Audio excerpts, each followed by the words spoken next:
And I believe I can just go. All right. Just like that. How's everyone doing? You ready to end 2019 on a high note? Pun intended. This year was incredible. It was one of those years that we had to earn every stripe. Didn't take anything for granted. And just push forward. Each year we're going to be tested, and we're supposed to be because, let's be honest, it's how we grow. I like to create pressure and anxious situations because I know it's what helps my spirit grow. So I throw myself in with the wolves, take risks. We had a huge year with Lincoln drinks. All but one of them were in 2019. We had one towards the end of 2018. But as a team, we just showed up to the dance, kept growing, analyzing how we can grow, and kept putting one foot in front of the other. And it turned into magic. Made so many connections, and we earned those connections. Podcast did great, did a lot of numbers. I'm not one of those people who goes onto like Spotify and says, I reached 2.5 million people with my podcast this year. It was a lot. I don't know the exact amount, but it just drives me to continuously grow and grow and grow. And I know I have to show those numbers to my sponsors so they can see that their money's worthwhile. But I scaled back a little bit with my sponsorships because I don't want to just be sponsored by anybody. I want to be sponsored by family. And that's where I know they have my best interest in mind. And then we grow together. So with that being said, I've really got to give a big shout out to Rochester Lapidary Studios, which is the studio you're in right now. The Astral Network is here. Stationary Astronaut is here. Hopefully we'll be curating and cultivating so many other shows coming out of this place over 2020. Rochester Lapidary Jewelers is your original custom jeweler. They have taken on the role of being our studio sponsor. Adam, over there at Rochester Lapidary Jewelers, has become a family member over the last year. And I can't do any of this without my support network. Makes it all possible. Right now, we're in the process of a studio build. Just finished our flooring last night on our floating stage. Corey's helped me out with that immensely. My man, Corey Foss. My boy, Seth Brown, wired all of our lights. We have LED lights surrounding this place. All the way down the railings as you come up the stairs to enter. It's like you're entering the Twilight Zone. I really can't wait to show this thing off so people can see what we've been up to. You've seen glimpses, but it's all being put together. I love it so much. We completed a big event that brought 1,000 people together where they got to learn about their neurochemistry, their epigenetics, what makes their clock tick with Dr. Gabor Mate, Dr. Dennis McKenna, Dr. Joe Taffer, and our host with the most, Giselle Ugardi. We've been able to connect with people I have no business connecting with, but that's just something I say. Because I'm the one sending the emails. I'm the one taking the risk financially. I'm the one who really wants to see this thing through to the finish. And then by keeping that energy, it attracts people into my life who can help see it forward. My man, Caleb Vandeman with Social Works. That dude is my saving grace. He runs our sales funnels. Him and I build accounts together, and Caleb has had my back. I owe him so much, and we vibe so well together because of our personalities, and I honestly couldn't do any of this without him. My boy Brandon at Social Butterfly. I couldn't do any of this without him. Him and his team at Social Butterfly with Lincoln Drink. It was just one big idea. And then we saw to it. It was at the end of 2018. It was just an idea. And then we just went into execution mode and made something out of it. We're probably going to be doing those quarterly now instead of bi-monthly. It'll buy us more time. You'll get more of a fulfilled experience out of them because we want to just provide value. We provided immense value so far, but our time is so valuable with our companies that we need to focus our energy on that and our accounts and businesses we work with because we don't want to sell anybody short in 2020. And then that brings us to these two goofballs that are my brothers. They are literal family members. We break bread with one another. We go to each other's bar mitzvahs. We go to each other's fiestas, Dave's family's fiestas. We go sit down in huts with Timmy's family, and we nod back and forth and pray to a God we can't see. These two helped me kick this thing off, and we hit the ground running. We were recording at least 2 shows a week for a year, and we were putting in a lot of work. It just got so stressful on all of us trying to keep up because I create high pressure environments, and at the same time I try to be empathetic and understanding of where people are at in life. And when we called it quits with each other for the time being, Dave was in between jobs and his schedule got thrown out of whack. Timmy, same thing, and he was dealing with his own stuff and I was dealing with my own stuff. But I wanted to make sure that we continued to grow. And we remained friends and brothers and best friends. And we look back and you get to hear a lot of reflection in this episode of, what, how things transpired and how we've grown from it and how we wouldn't change it for the world because it's put us in the position we're in now to the point we can't be touched. And we really feel like that the only thing that can hurt us is ourselves. So for 2020, honestly, my mission is to, one, scale this thing up. Because Lord knows we deserve the recognition, but the thing is we're not doing it for that. We are doing it for personal growth and focusing on the moment, the true stationary astronaut way, and really grabbing the bull by the horns and honing it in. And I'm very excited for that. I have many goals, but the thing is my life isn't based on a year-by-year basis where this is my year of glow up or this is where I am this is the year where I'm going to start working out again. No, just get to the gym. Just go. Just if you want to do something, just go do it. Don't wait for a Monday. Don't wait for a new year. Just go out and do it. And there's something that magically happens when you start doing that. Time doesn't matter. Time ceases to exist because all you're doing is executing. You're setting goals and you're seeing to it that they get accomplished. And that's what my 2020 is going to be, is just, keep hammering, keep pushing forward, continuous growth. But I am going to find my voice this year. I've been operating out of ego for too long, and I am going to hone it in and really balance myself. I don't want to lead an egoic existence anymore. So it means no judgment. It means allowing myself to be. Don't be so hard on myself. It means more time with my family, which I've done a lot of work pushing towards that.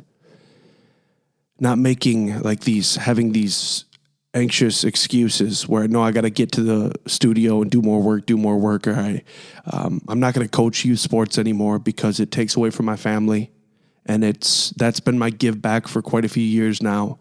But the time has come where I need to. Those weekdays and those weekends are very important to spend with my family.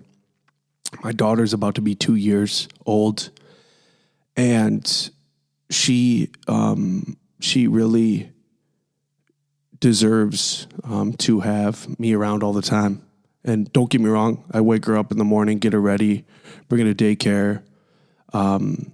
But at the same time, like, I have to hone it in regards to being present at all times because our kids take after us. So if I'm just going to be a person who's always striving to escape from a current situation or the current moment, that's a dangerous place to be because then my daughter is going to grow up and be someone who strives and will end up successful. But at the same time, what are relationships?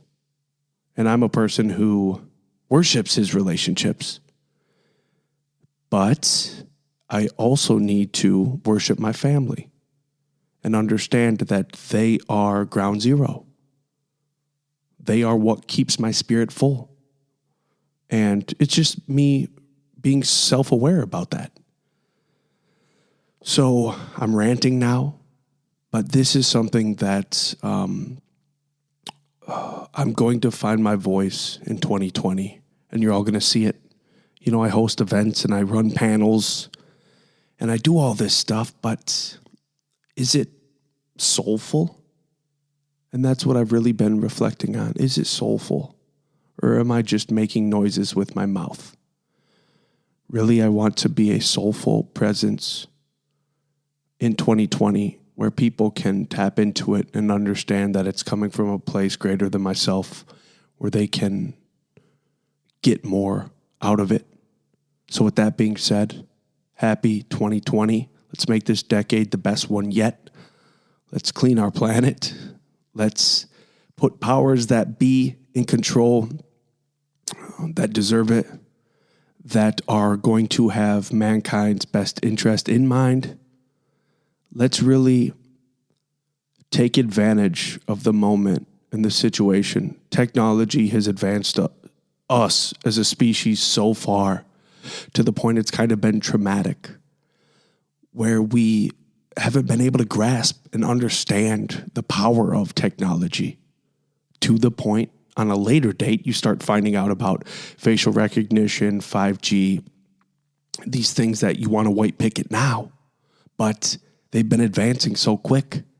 It's just you didn't do your research early enough to the point now we have succumbed to it, but it's okay.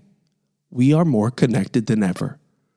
Together, we can make change way quicker than snail mail back in the day and having to send pigeons out that were a warning to a neighboring tribe or whatever that may be. Now, with one tweet, you can change the world. With one motivational video, you can enrich and enhance people's lives just because 1.2 million tapped into it in the first week. And before you know it, you are now a voice for good. We owe it to ourselves to continuously progress and glow up. Let's make 2020 the year of the glow up, where we understand who we really are and what we're really doing here. So with that being said, thank you for tuning in with my boys, the original astronauts, Timmy, Dave, and myself. I love you guys. Yo, stationary astronauts fucking figured it out. I don't know how, with the fucking haircut and everything, but he fucking did it. He did it. Yo, dick. Cause we're gonna be legends. I'm gonna be high as a fucking man. And now, the stationary astronaut. You big boys. You back, baby? This is our annual New Year's resolution show. Dave came in with a full head of hair. You caught me at a weird time. What do you mean? Because I'm like a couple weeks out from vacation. Where you going? I'm going on a cruise, going on that wrestling Jericho cruise again. Yeah, but like I didn't want to get a haircut for like Christmas and shit because like it's like I'm gonna have to just get one again in like 2 weeks. So I was like, screw it, I'm just gonna wait till I go on my cruise. I'm just not used to seeing you without a hat on. So yeah, my head is out of control. My face is out of control. I could have sworn I thought you'd be bald. Oh, it's bothering me. I haven't started losing hair yet. Not that I know of, unless people have been lying to me. No, you got a full head of hair. Yes. Your neck still gets hairy as shit, too. Yeah, you've always had a hairy neck. Hairy. I've always wondered Hairy if that hairy neck connects to butt hair as well, like through your back. Oh, man. Yeah, like like- actually, it's not as bad. We know someone else from back in the day that like was really pride and joy of their body hair and what it can do. Mine ain't like that, but like there's areas that it's just Like Gorilla Monsoon hairy back, or I mean, I feel like your back No, is that it ain't area. that bad. Simba's not allowed to go to in Lion King. I feel like that's your back hair. always watching it. Simba, this area right here is all ours. Right? It's like the shoulder. But what's that blades. area? You know what I mean? It's like the shoulder blades. But the rest of the back's all right. It's not crazy. Do you have a mask for your cruise? No. Dave, you can't be a pudgy short dude and not wear a wrestling mask. Yeah, I can. I do it every day. Nope. So Can't you're not do it. wearing a mask? You're not doing anything? No, like last year they did, like we were on it during Halloween. So people dressed up. I dressed up as Kevin Owens just because it took no effort. Yeah. Is there like wrestlers literally- on this cruise? Yeah, so like all the AEW guys. So like, So like Chris Jericho gonna be on there? yeah. It's his cruise, like you said. You don't know what we're talking about. Chris Jericho. Yeah, Chris is, Jericho. Yeah, absolutely. Can I put you in the walls of Jericho? Say what? Can I put you in the walls of Jericho? Only if I give you a Stone Cold Stunner. Deal. But you have to take the stun. We gotta put it on video. This is going to turn into the best night of my life. Dave will be your manager. Yeah, we've been talking this since we started this. I know. You're the epitome of a manager, and Tim's the epitome of a wrestler. I don't get how you guys haven't got this thing popping yet. I don't know, man. I see dude in the gym like every day. I told y'all, man, ready? consistency was the word from last year, man, and that's what happened. I just in normal Tim fashion, I didn't continue with it. I went 6 months, 8 months strong, and That's still then really it just good, I though. plateaued. But yeah, like I literally was in there every morning. I bulked up. Yeah, I've filled up. I have the cheapest because I go to the Mayo Clinic gym, right? So because I go every day, so I have the cheapest. I pay the least because it's incentivized with how they bill you. And that shit makes me feel good because like today, Q works there right at the front desk. He flips the screen around. He's like, Mac, dude, you're coming every day. Like you're already down to the $9 every 2 weeks. I'll take it. I've been putting in at least 10,000 steps a day. Damn. And then the sauna and stuff like that. But the thing is I have a goal for 2020. I want to continue to go every day, put in my 10,000 steps a day. I want to have 300,000 steps a month every month to the point I can look back at the end of the year and it's like, holy fuck, I put in almost 4 million steps. You know what I'm saying? Everyone wants to go like, I'm going to run 20 marathons in 30 days or whatever. That's like unrealistic for me. But what's the goal? 10,000 steps for a motherfucker who should be doing it anyways. Like that's doable in my world because my shoulders are arthritic. My ankles are arthritic. I can't even feel my fucking knees right now. One of my hips is jacked. My neck is jacked. I have to be practical with how I'm active nowadays. Yeah, because we're older now. Yes. I'm damn near 40 now. It's like I can't do everything that I used to do. Like my body just won't. I just got back from the Vikings game and I sat in the third row of a Denali the entire ride, only an hour and a half or whatever it is. And like I'm literally, as I'm sitting here right now, I'm still stretching. Like my knees are on fire. Like my football days are finito. When I book a flight nowadays, I at least get Comfort Plus. You have to. I have to because I'm such a bougie ass bitch who doesn't like sore knees. Yeah, I'm still a cheapskate, so I don't. I just make sure I'm on that aisle so I can hang out a little bit. Dave, your legs though Yeah, my legs are short. I don't need the room. gifted for flights. But like my back and tailbone are not. That's where it goes bad. Me and you used to fly together a lot, and that was your big issue, is your tailbone. Dude, it's bad, man. I fell on it hard that night, whenever that night was. I don't remember. I was blacked out. I just woke up the next morning and realized that like I busted my tailbone. Hold on. So like if something happens to you the night before, you feel it the next day? Like when you're drunk? Yeah, like so I don't. What I think happened is where I was living at the time, we had hardwood floors. I had some clothes on the floors. I think I came home just wasted, blacked out, probably stepped on like a t-shirt, was wasted, just slipped because it's, you do that to slide on that kind of floor, and I must have just went down. I don't know. My roommate wasn't home at the time. He was gone that weekend, so no one was around. I just woke up the next morning and was like, when I sat up in my bed, I was just like, holy shit, what the, it's that stupid cliche joke. What the hell happened last night? Why does my ass hurt? What the hell? But like, that was the only thing that I could think of. I wasn't even like out getting crazy. I was out with just a few people drinking. Like, it literally had to have been that. But ever since then, like, dude, an hour or more in a plane, I'm going nuts. I had to self-medicate so hard to go to like London and Hawaii just so I can make it through those flights. I remember that, dude. We were giving you all the opiates. Yep. We basically had to take out half of Afghanistan just to keep you drugged to fly overseas. Just flying higher than ever before. I'm just kidding. No, that's not true. My work's listening. No. It's crazy how you have those specific, because I have for the middle of my back that I fucked up, I have a specific time where I attribute it to that. And I know at the time I wasn't even considering 10 years down the line or whatever, but it was that one time I wanted to go watch the sunrise like a little bitch on top of my garage roof. Problem is, I could easily get from my deck to my garage roof. There was a little bit of a span where I had to jump over from the railing. No health insurance, might I add. Right. This is like 8 years ago. But check this out. Coming back, I didn't consider coming back to the deck because I'm not a parkour athlete, so I can't jump perfectly onto the railing. Bitch, I had to jump over the railing and land. It was like an 8x8 deck, small duplex deck. I had to land onto the deck, and I couldn't tuck and roll.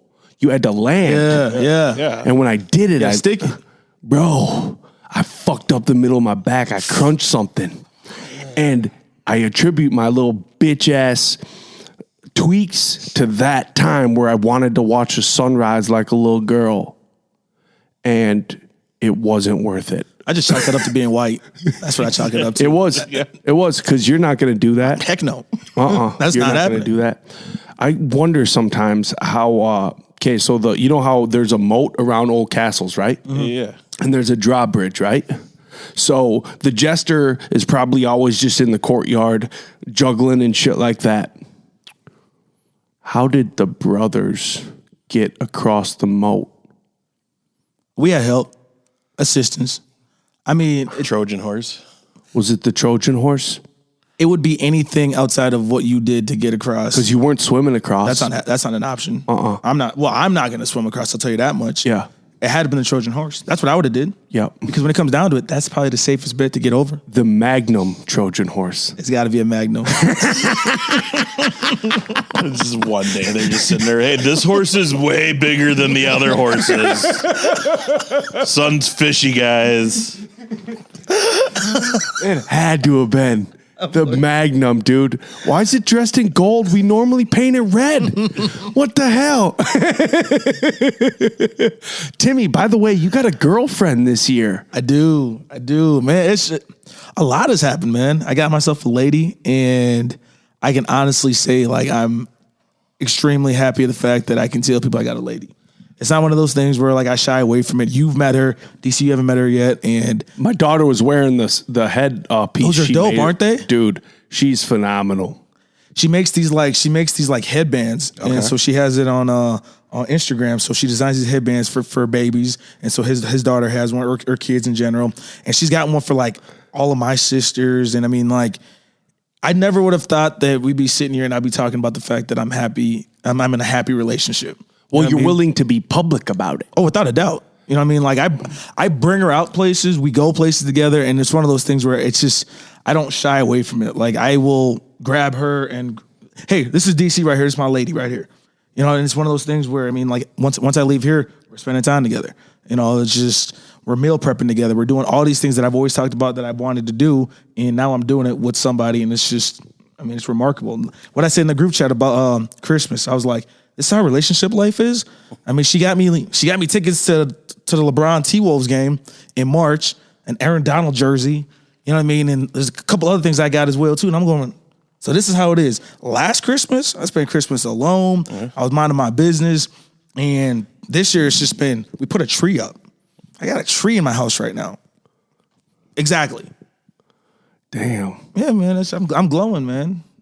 It's definitely a change from when this all started, and it was a weekly, basically, check-in on the life of Timmy and Ella and what was happening. It was never women, though. You know It what I was mean? no. That was the one part that we never really talked about. But there was nothing really to talk about. Yeah. Because you kept that all quiet. Pretty Well, we started episode Plus, one. you didn't really keep it that quiet. It's just, you didn't really have anything going on. Episode one, we were questioning Timmy's sexuality because he was so secretive. Nick was. We didn't even know. Nick was. You were.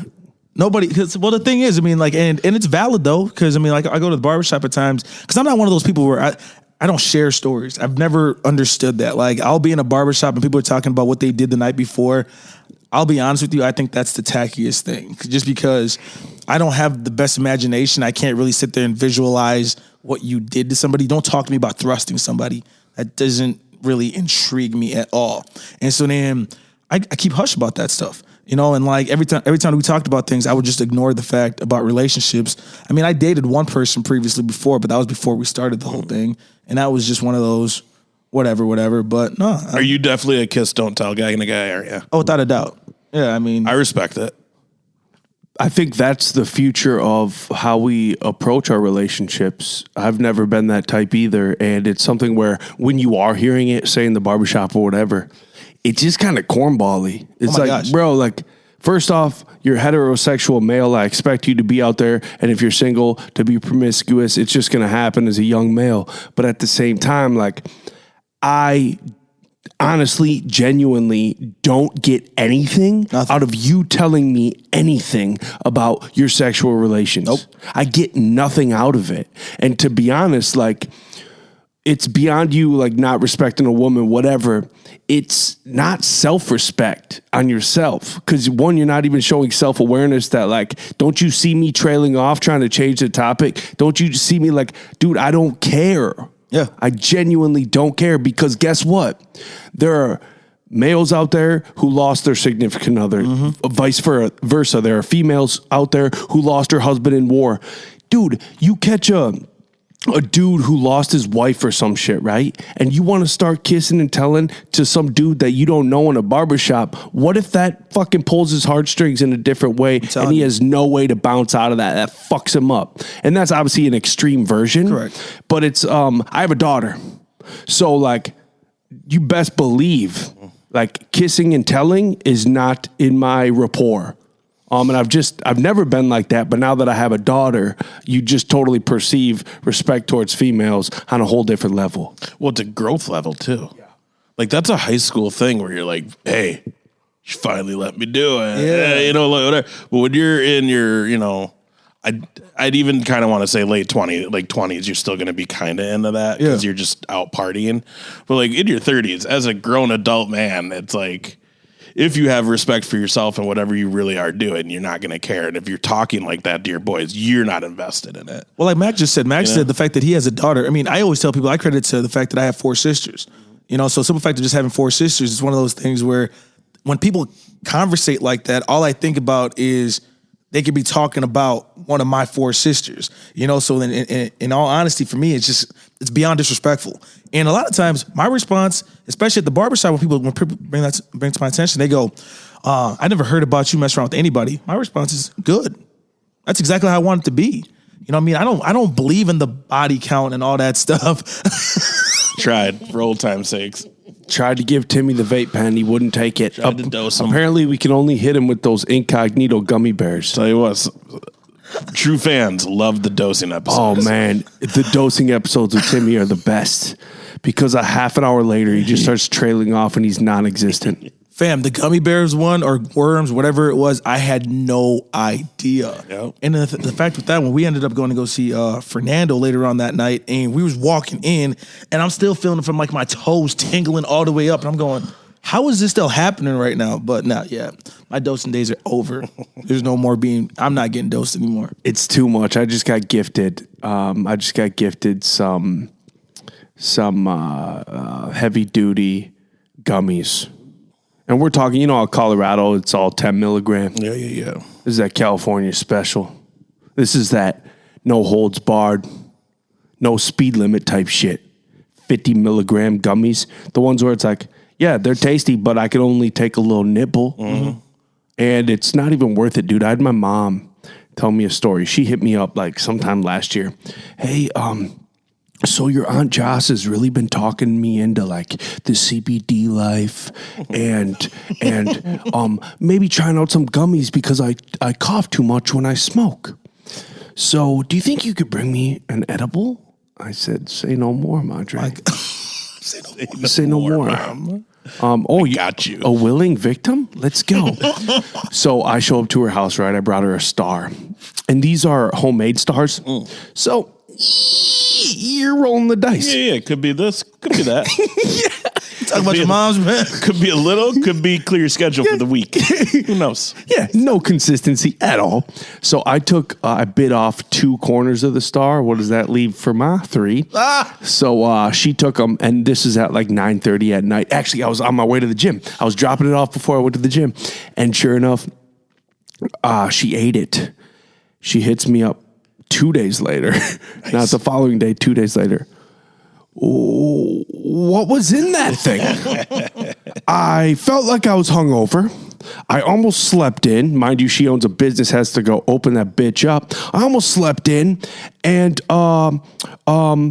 yeah, I was tired all day.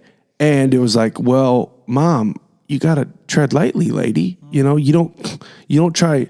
David had to work his way up to Goliath. That's true.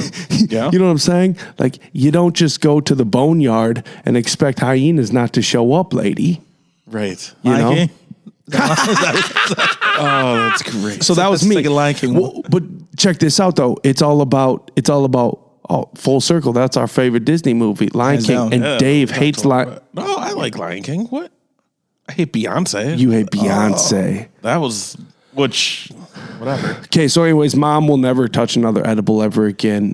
Someday Timmy might. I've been meaning to ask you, speaking of that, so we went to California last March, and I actually have edibles, and I have them still at my house. Have not touched them yet. Is there expiration date? No, you're good. Just throw them in your fridge. It's been in my cabinet this whole time. Well, you're still good. Yeah. You're still so- good. Unless it's like chocolate and melted. No, it's like gummy worms and some other stuff. Yeah, So I'm Dave will good. definitely take care of those I for was you. going to say, why are you holding out? I don't know. I've been trying to like save it for like a good occasion, but then what happened with Dion Waiters a few months ago, I kind of get nervous now. Dion Waiters, I think, had some other stuff going on. Okay, well, I think he did. Was he the NFL guy that No. supposedly, or what? He's plays for the Miami Heat, NBA. Oh, and yeah, like, he's the guy that says he freaked out over the edibles, got kicked off the plane. Yeah, that's on the bullshit. plane. Yep. Yeah, that wasn't just. That's some other shit. That's There's some something other else shit. going on with that one. Yeah. I really can't pay no mind to a lot of that stuff because it's like, well, if you're a consistent cannabis user, you're not going to have a situation like that because you're on a plane every other day and you've definitely flown with something in your system. So don't give me that bullshit because what are you doing? You're giving a bad name and a bad rap to cannabis. Well, and that's just what it is. It's cry fox right away. What's the easiest thing to blame this on? Oh, it was the edibles, not the Not meth the- I was doing earlier. Yeah, the Adderall, because like literally, you still have it in your system. The knock on cannabis is it stays in your fat cells and it can live in your system for up to 28 days or whatever. Thing is, but not the effects. Yeah, testing. But the thing is cops, they don't give a shit. So they go test your blood. Oh, your blood has cannabis in it, bitch. You're getting a fucking DUI nowadays because you might have smoked a joint a week ago, which is like so ass backwards because we're talking about something that's never killed anybody. We're talking about something that makes you actually drive better. It's a performance enhancing supplement for driving. My back end game is on A1 when I'm on cannabis. You know, we should test that out. I can parallel park with the best of them. I couldn't do it without I'll it. tell you what, I'll get through like a 12-hour drive with no problem if I have a little bit of that with me. What am I doing? No, I'm saying I can't do it with it. I mean, I can't parallel park. Tim, it's called backup cameras. Speaking of that, what are you driving now? A Subaru. About time. Yeah, but here's the deal. Did you sell it to him? No. Oh, Yeah, exactly. didn't. No loyalty and friends. Nope, I got the Express. I didn't know you were back in sales. Had I known that, I was in Texas anyways. Oh, so really? When he calls me, I'm literally I'm at Popeyes trying it for the first time.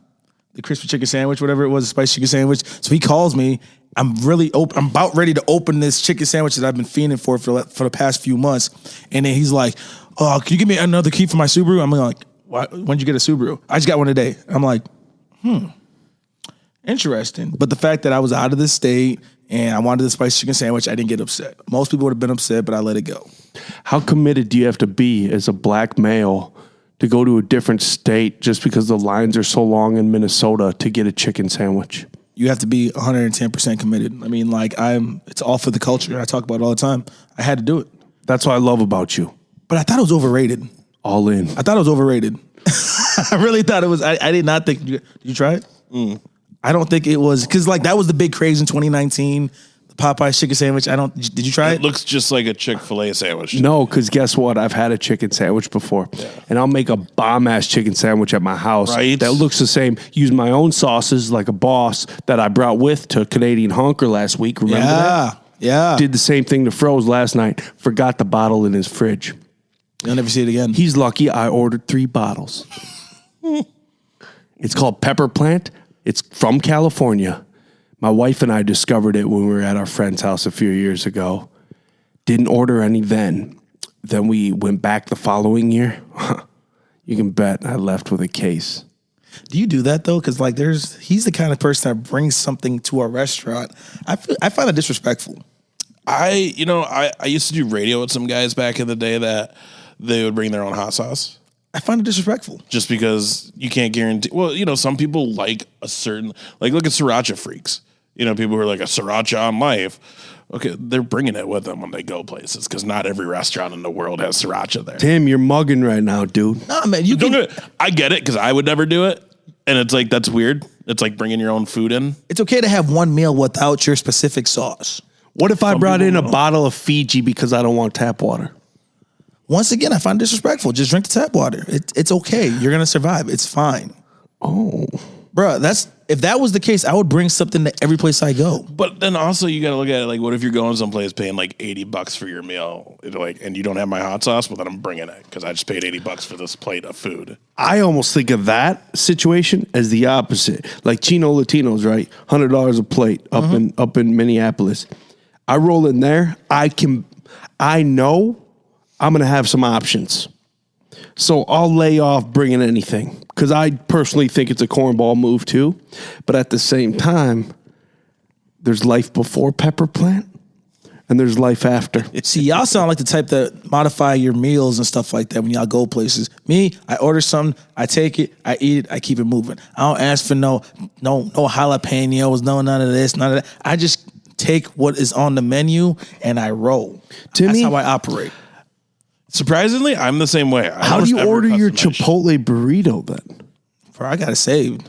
I do white and brown rice. I do black and pinto beans. Are you doing that just chicken to prove that you're not racist? Oh, I just it's like are you just half and half out of everything? I'm now? I'm indecisive. So like with that stuff, I'm indecisive. So I take both, and I do chicken. I'm pretty basic. I'll do sour cream. I'll do cheese. I'll do the vinaigrette dressing, and then chips, and that's it. Like I don't do lettuce. I don't do the lettuce. I don't like the lettuce there. I do not like the lettuce there. Dave, what's your Chipotle burrito look like? White rice, black beans, steak or chicken, green sauce, a little sour cream, a little cheese and lettuce. I do the red guac sauce, too, spicy sauce. Oh, I can. Chipotle's got the best guac. Damn, that's terrible. What about you? Y'all slipping. First off, I don't discriminate on my rice. If the white's sitting on the bottom line, I'll take the brown. Brown sitting on the bottom line, I'll take the white. I'm not mixing and matching, okay? Because then you're asking for them to look at you a different way. And then, you're switching up beans, I go, a little bit of pinto. Ooh. A little bit. Just to add that texture with that, that surprise bite, that, one of those. Okay, and then let's move on. Let's keep it moving. Chicken, of course. Yeah, all day. Of course. All day. Because you can never guarantee, because I like a steak the way I like a steak. If my steak ain't seasoned the way I like it, if my steak ain't made the way I like it, medium rare, See, I only get like that if I'm eating a steak, though, like by itself. Oh. If I'm putting it in stuff, as long as it tastes edible, I'm good. If I'm putting my meat in stuff. But I'm Hey, man, pause. Oh. Come on. You can't say that. Oh, okay. I thought we were talking about Chipotle burrito. Are we talking about Chipotle? What kind of sauce you putting in? Check this out. Mild. A little bit of hot. That red hot that'll make your eyebrows twinkle. All right? And then y'all slipped over. Y'all just wanted to act like we ain't got a corn tower in our backyard. We got the world's largest corn tower up in this bitch. Never eat all right? corn. No. All right? No. Okay. Little bit of corn in there too, right? It's me. Sour cream, cheese, lettuce. Miss me with the guac. Why do I skip guac? I love guac, but why do I skip the guac? Because the guac will take over the entire dish. It kind of. Yeah. It'll take over the entire dish. And those motherfuckers, they'll skimp you on the rice, they'll skimp you on the meat, but then they'll just go hardcore with the guac. It's like, what the fuck? How is it they skimp you on so many things, yet you still have a burrito overflowing and they have to double wrap it? Last time I was at Chipotle, like I got to witness the lady yell at the guy who made my burrito, being like, "You're giving out too damn much meat." I'm like, whatever. Then give me enough like rice and other stuff. They pick and choose, man. It's one of them places where like there's certain times I go there, my bowl is this. Certain times I go there, it's just that's why, like I said, it all boils down to a person like myself. I don't complain about nothing. I just eat the food, keep it moving. Do y'all want to know how you strike gold with the meat portions and the rice portions? Order half and half. No, you comment with the person making the burrito on the person in front of you in line. You start cracking jokes, become friends. Oh, okay. There's a game to it. Oh. I've never paid for more meat. I've never paid for more anything at Chipotle. That's because I'm cracking jokes while the person before me is getting their burrito made. You're making friends. That actually makes sense. It's called eye contact. That makes a lot of sense. Yep. I'm telling you, there's a method to my madness. To the point you end up with corn in your burrito. Yeah, And in your stool tomorrow. yeah, miss me with all that. I don't like the corn, man. I mean, I like corn. I just don't want it in my burritos. You don't know what you don't know. Oh, I've had it. Oh, man. That avocado and that guacamole's getting to your head. I think you might have measles. Actually, the most I like is the green sauce. Pile that green sauce on there, the salsa verde. That's my jam. I'm going to start experimenting with that. I'm going to tell you right now, speaking of Chipotle, one of my things moving forward is I'm trying to eliminate things like Chipotle. I've committed myself to start meal prepping. So does that mean like fast food, eliminating fast food, or just? I've gotten to the point where enough is enough with the fast food. Mac made a status about a week ago where he was talking about you keep doing the same stuff. You got to switch it up. Like me eating out has become so played out. Like me and my lady now, we just meal prepped some burritos. Last me for 2 weeks, and then we're doing the infamous chicken and rice, and then we're doing meatloaf. And this is one of those things where it's become fun. It's like one of those things that I do on our Sundays together because. Honestly, for how good Chipotle is, and I'll occasionally try to go there and stuff like that in these other restaurants, but it's just mounting up. It's just adding up for me where I'm going, I don't need to be doing this anymore. Yeah, I do like some quick and ease, and it does make, because we got to eat, so it does make life a little bit easier in regards to our busy lifestyles. We're unable to keep up, so you have to in some circumstance.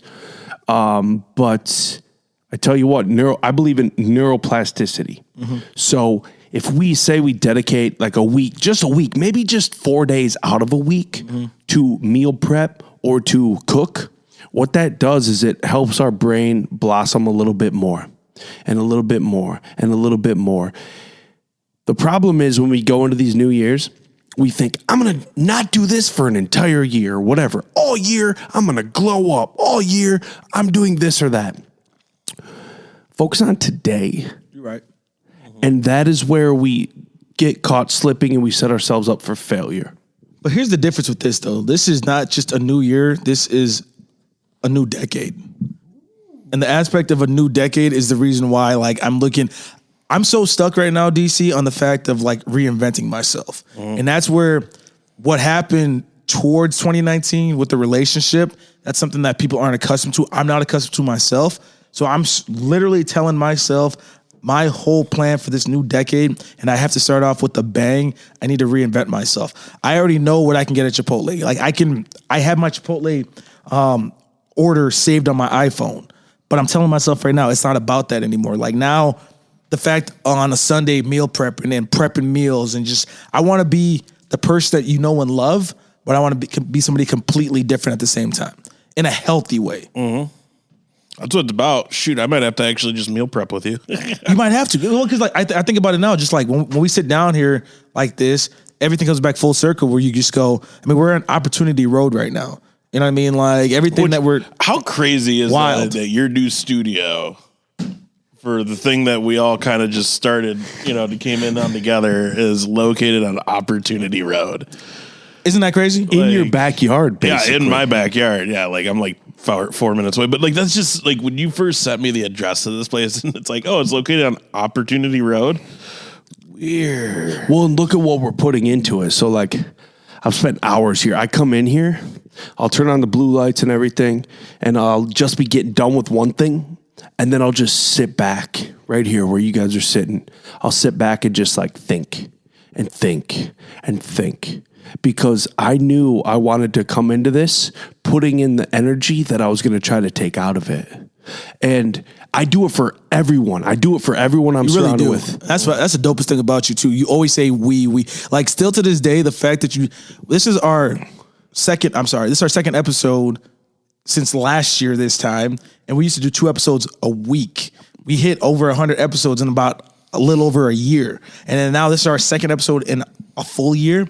But then with you, you're always saying we. Like you have literally built this studio with your bare hands, and you're still saying we. So then that's where what I've thought about myself, I'm taking steps backwards to move forwards. Mm-hmm. And so like one thing that I've done with my personal life with work, I've stepped backwards in positions of management to a position now where I don't have the responsibility, because what I've learned about myself is I was much happier just in general when we were doing this. And the aspect of like, you've just been grinding. And you literally, in our group chat, like we're communicating as if we're still doing episodes 2 days a week.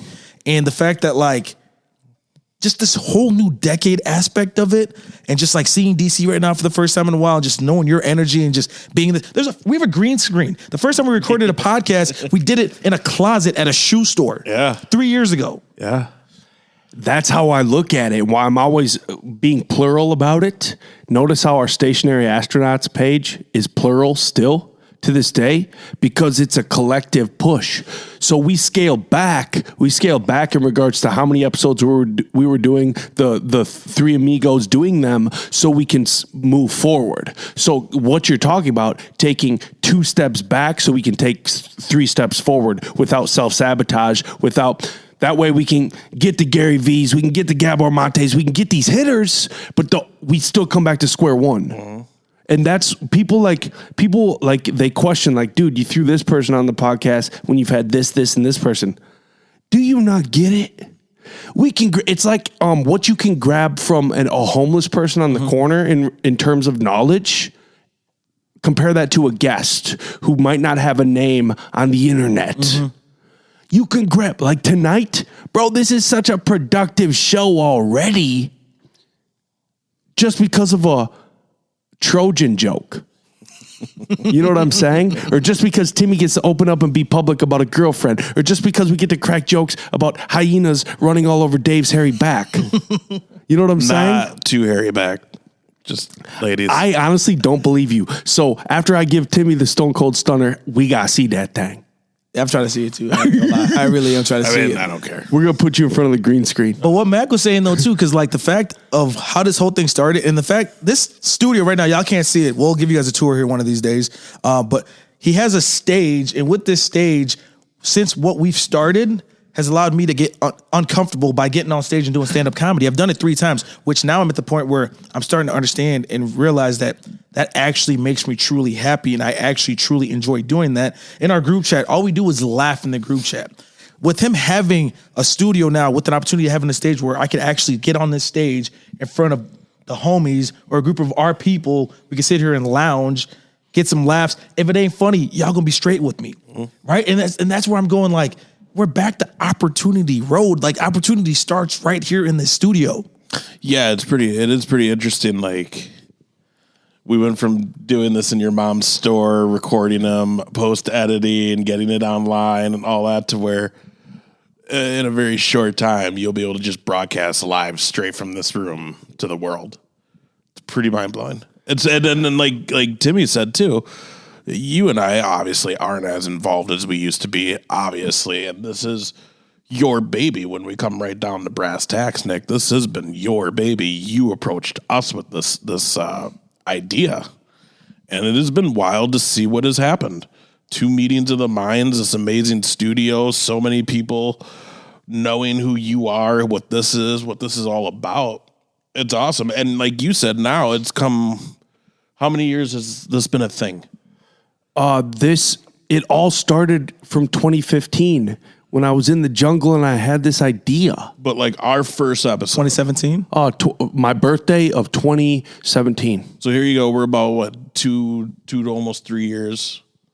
It was February 2017. It was that Super Bowl. Yep. When it was our first episode. I still remember like it was because just my wife and 3 I, years. my wife and I were out in California picking up pepper plant, watching the Super Bowl at my friend's house, who we go to every year in California. When the Falcons choked. You guys got engaged too, right? That was. Or was that after?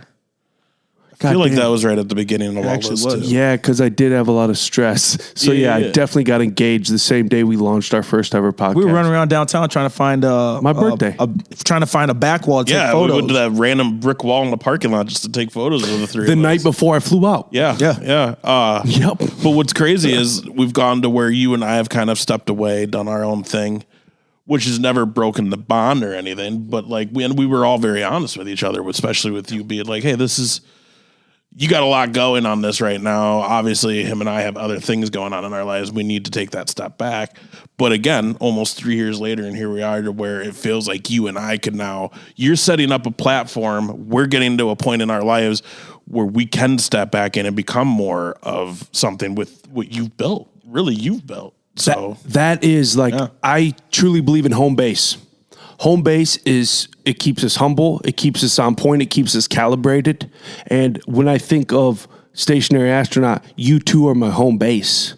You know what I'm saying? So I've come in here, I've put in the time, the finances to build this fucking thing, our home base. I always go back to our meeting down in the dungeon at Grand Rounds. And it was like our first ever kickoff meeting. And Dave's like, don't be expected to get paid from this thing. Don't be expected. And there was no disrespect whatsoever. It was you being my boy, my brother, being blunt and honest with me. So what I did is I took that on the chin, and I also took it as a challenge because I'm a competitor. So it's like, all right, well, let's fucking go get paid from this thing then. Let's beat everyone to the jump. And that's what we've done, where it's like, okay, well, let's have this thing be self-sustaining, which it is now, to the point, well, let's shine. So now that it's self-sustaining, let's turn it into something. Right. And that's kind of where we're at now. But it had to be our disconnect. It had to be not us separating, us widening our wings. Mm. You know what I'm saying? It is so important. Yeah, because that was a nice thing, too. There was no ill will or nothing. The three of us were able to kind of stop doing episodes together and just do our thing. And there was always support. Like anything I was doing, if I talked to you two, I know I had your guys' support. And everybody went through stuff too, man. And like a lot has happened in just this 3 short years. I mean, whether it's getting in trouble with other nonsense outside of this, or just the fact that like I myself had enough confidence with working with you guys where I partnered up with a couple other people and we hosted a little event at one point in time. And then that felt good knowing that, hey, I was able to truly do something with other people outside of you guys. It gave me confidence, you know, and then best water balloon fight tournament ever. I mean, it's one and done, but it's one of those things where it happened. And then all of a sudden that week alone though, and then he ended up having to get me Gary Vee. We went from once again being in a closet at a shoe store to Gary Vee being in Rochester. Shit, I'll never forget being at your house. At your house, got the video. The day I got the message back. Yeah. I was with you when I got the message back of they were gonna let me pitch them 3 times, and I was with you with me when you got the yes. A month later, Holy shit. Yeah. It was a month We later. were in the car going to the airport. On our way to Arizona. On my way to Arizona, you were bringing me up there. Yeah, I think I was going somewhere else, wasn't I? Yeah, you were heading elsewhere. And I still remember that day too, because like during that time, you and I weren't fully talking, but the fact that like that event, I bought tickets the day of, and I wasn't gonna miss it. And then I go to the event, you're working the event, and at the same time, it all came back full circle. Where I was going like, we don't talk as much as we did, but when it came down to it, we all were still there. I wasn't affiliated with that in any way, shape, or form, but I was there and I bought the ticket and I was in the crowd. You were out there on the stage, like he said, it might not have flowed as well as it flowed if you weren't there. Yeah. And that's the thing that you do. Well, and the thing is, I told you from the get-go, I was like, you're getting out of my leagues, bro. So here's the deal. I'll be there day of and I will do whatever you need me to do. Just know that. And like literally for the planning of Gary Vee, that's how it went. I knew nothing. I wasn't involved. Other than Nick being like, here's the date. Just make sure you're off that day. And then like that week, like, here's the time. Be at the 2 weeks before that, he was at our event and we had no idea what was going on with our event. And all of a sudden, DC's like, all right, man, Timmy, man, just let me know what I got to do. I said, here you go. He just coordinated the whole water balloon fight. You know what I mean? Because like teams weren't showing up. We couldn't get things organized. DC just took it and ran with it. And it was just dope because I was over here going like, man, like you got all these people that you feel like you can count on and they're nowhere to be found. And all of a sudden, your man DC just pulls up here just like, I mean, no sweat on your back, and that's not a back joke for your hairy back. But it's one of them my things. not so hairy back. Allegedly. It's so funny because I'll never forget that day, Dave. You were in your Dallas Cowboys shirt, and it was like one of those in weeks. Yeah, but you were given full access. You were given full access, and that's all I've ever wanted. Shit, that night, me and you might not have been on the best terms talking to me, but I brought Theo Vaughn fucking right up to you, dog. Yeah. Him and I sat next to each other, watch Gary Vee. Yeah, and that's what's cool too. Is like you said, I had full access, and some people will be like, "Oh, wow, you got to do whatever." Like full access to me didn't mean shit. Like you were back there. What did I tell you, Nick? I was like, you don't even need to worry. Like I will take care of whatever's going on this stage. Just do what you need to do because I can also tell you were DC. There was an after party at Blue Duck, and the hug that we exchanged between me and Mac was probably one of the realest hugs I've ever had. Like it was one of those things where it just like I think somebody took a picture of her. Somebody was recording the video because it was like a genuine, real, damn. Like you just did this, and the fact for me, I was going, and I'm here to witness it. Like he said, he brought Theo Vaughn over to me. I was like, Theo Vaughn is here. Gary Vee is here. He set the whole thing up. When he was setting it up in the beginning, I was like, hey man, this game, he ain't gonna be able to do this. I ain't gonna lie to you. I opted out. I said, man, get me out of here. I stepped out, and he still showed me love during the event. It was, man. I'm gonna call Gary Vee out though because I told him about WrestleMania at MetLife Stadium that night. He didn't even know it was going to be in his backyard. I told him, and who had front row seats at WrestleMania that year? Gary Vee. Not gonna hook me up? What the shit? What the shit, bro? I'll never forget that. I tipped you off. I saw that and I was like, dude, are you even a fan? I got hit up today by a dude who I still keep getting tied into Gary Vee. And I haven't even been in contact with this dude forever, right? And I keep getting hit up by like today, this guy, I won't say his name, but he sings the national anthem at like the Duke, North Carolina game, all these NFL games. He's a motivational speaker, won this award with me last year in Minnesota. He's from Minnesota. And I know who you're talking about. But this dude, he hit me up today. He's got this idea. I don't know shit about it. I still have to respond about like he's got this tech idea, right? That they've already got seed funding and it's the ball is rolling. But he wants me to get him in front of Gary Vee. 2 weeks ago, I sat down with this tech company up in the Twin Cities who are running this pretty sweet campaign platform, and they want to be put in front of Gary Vee.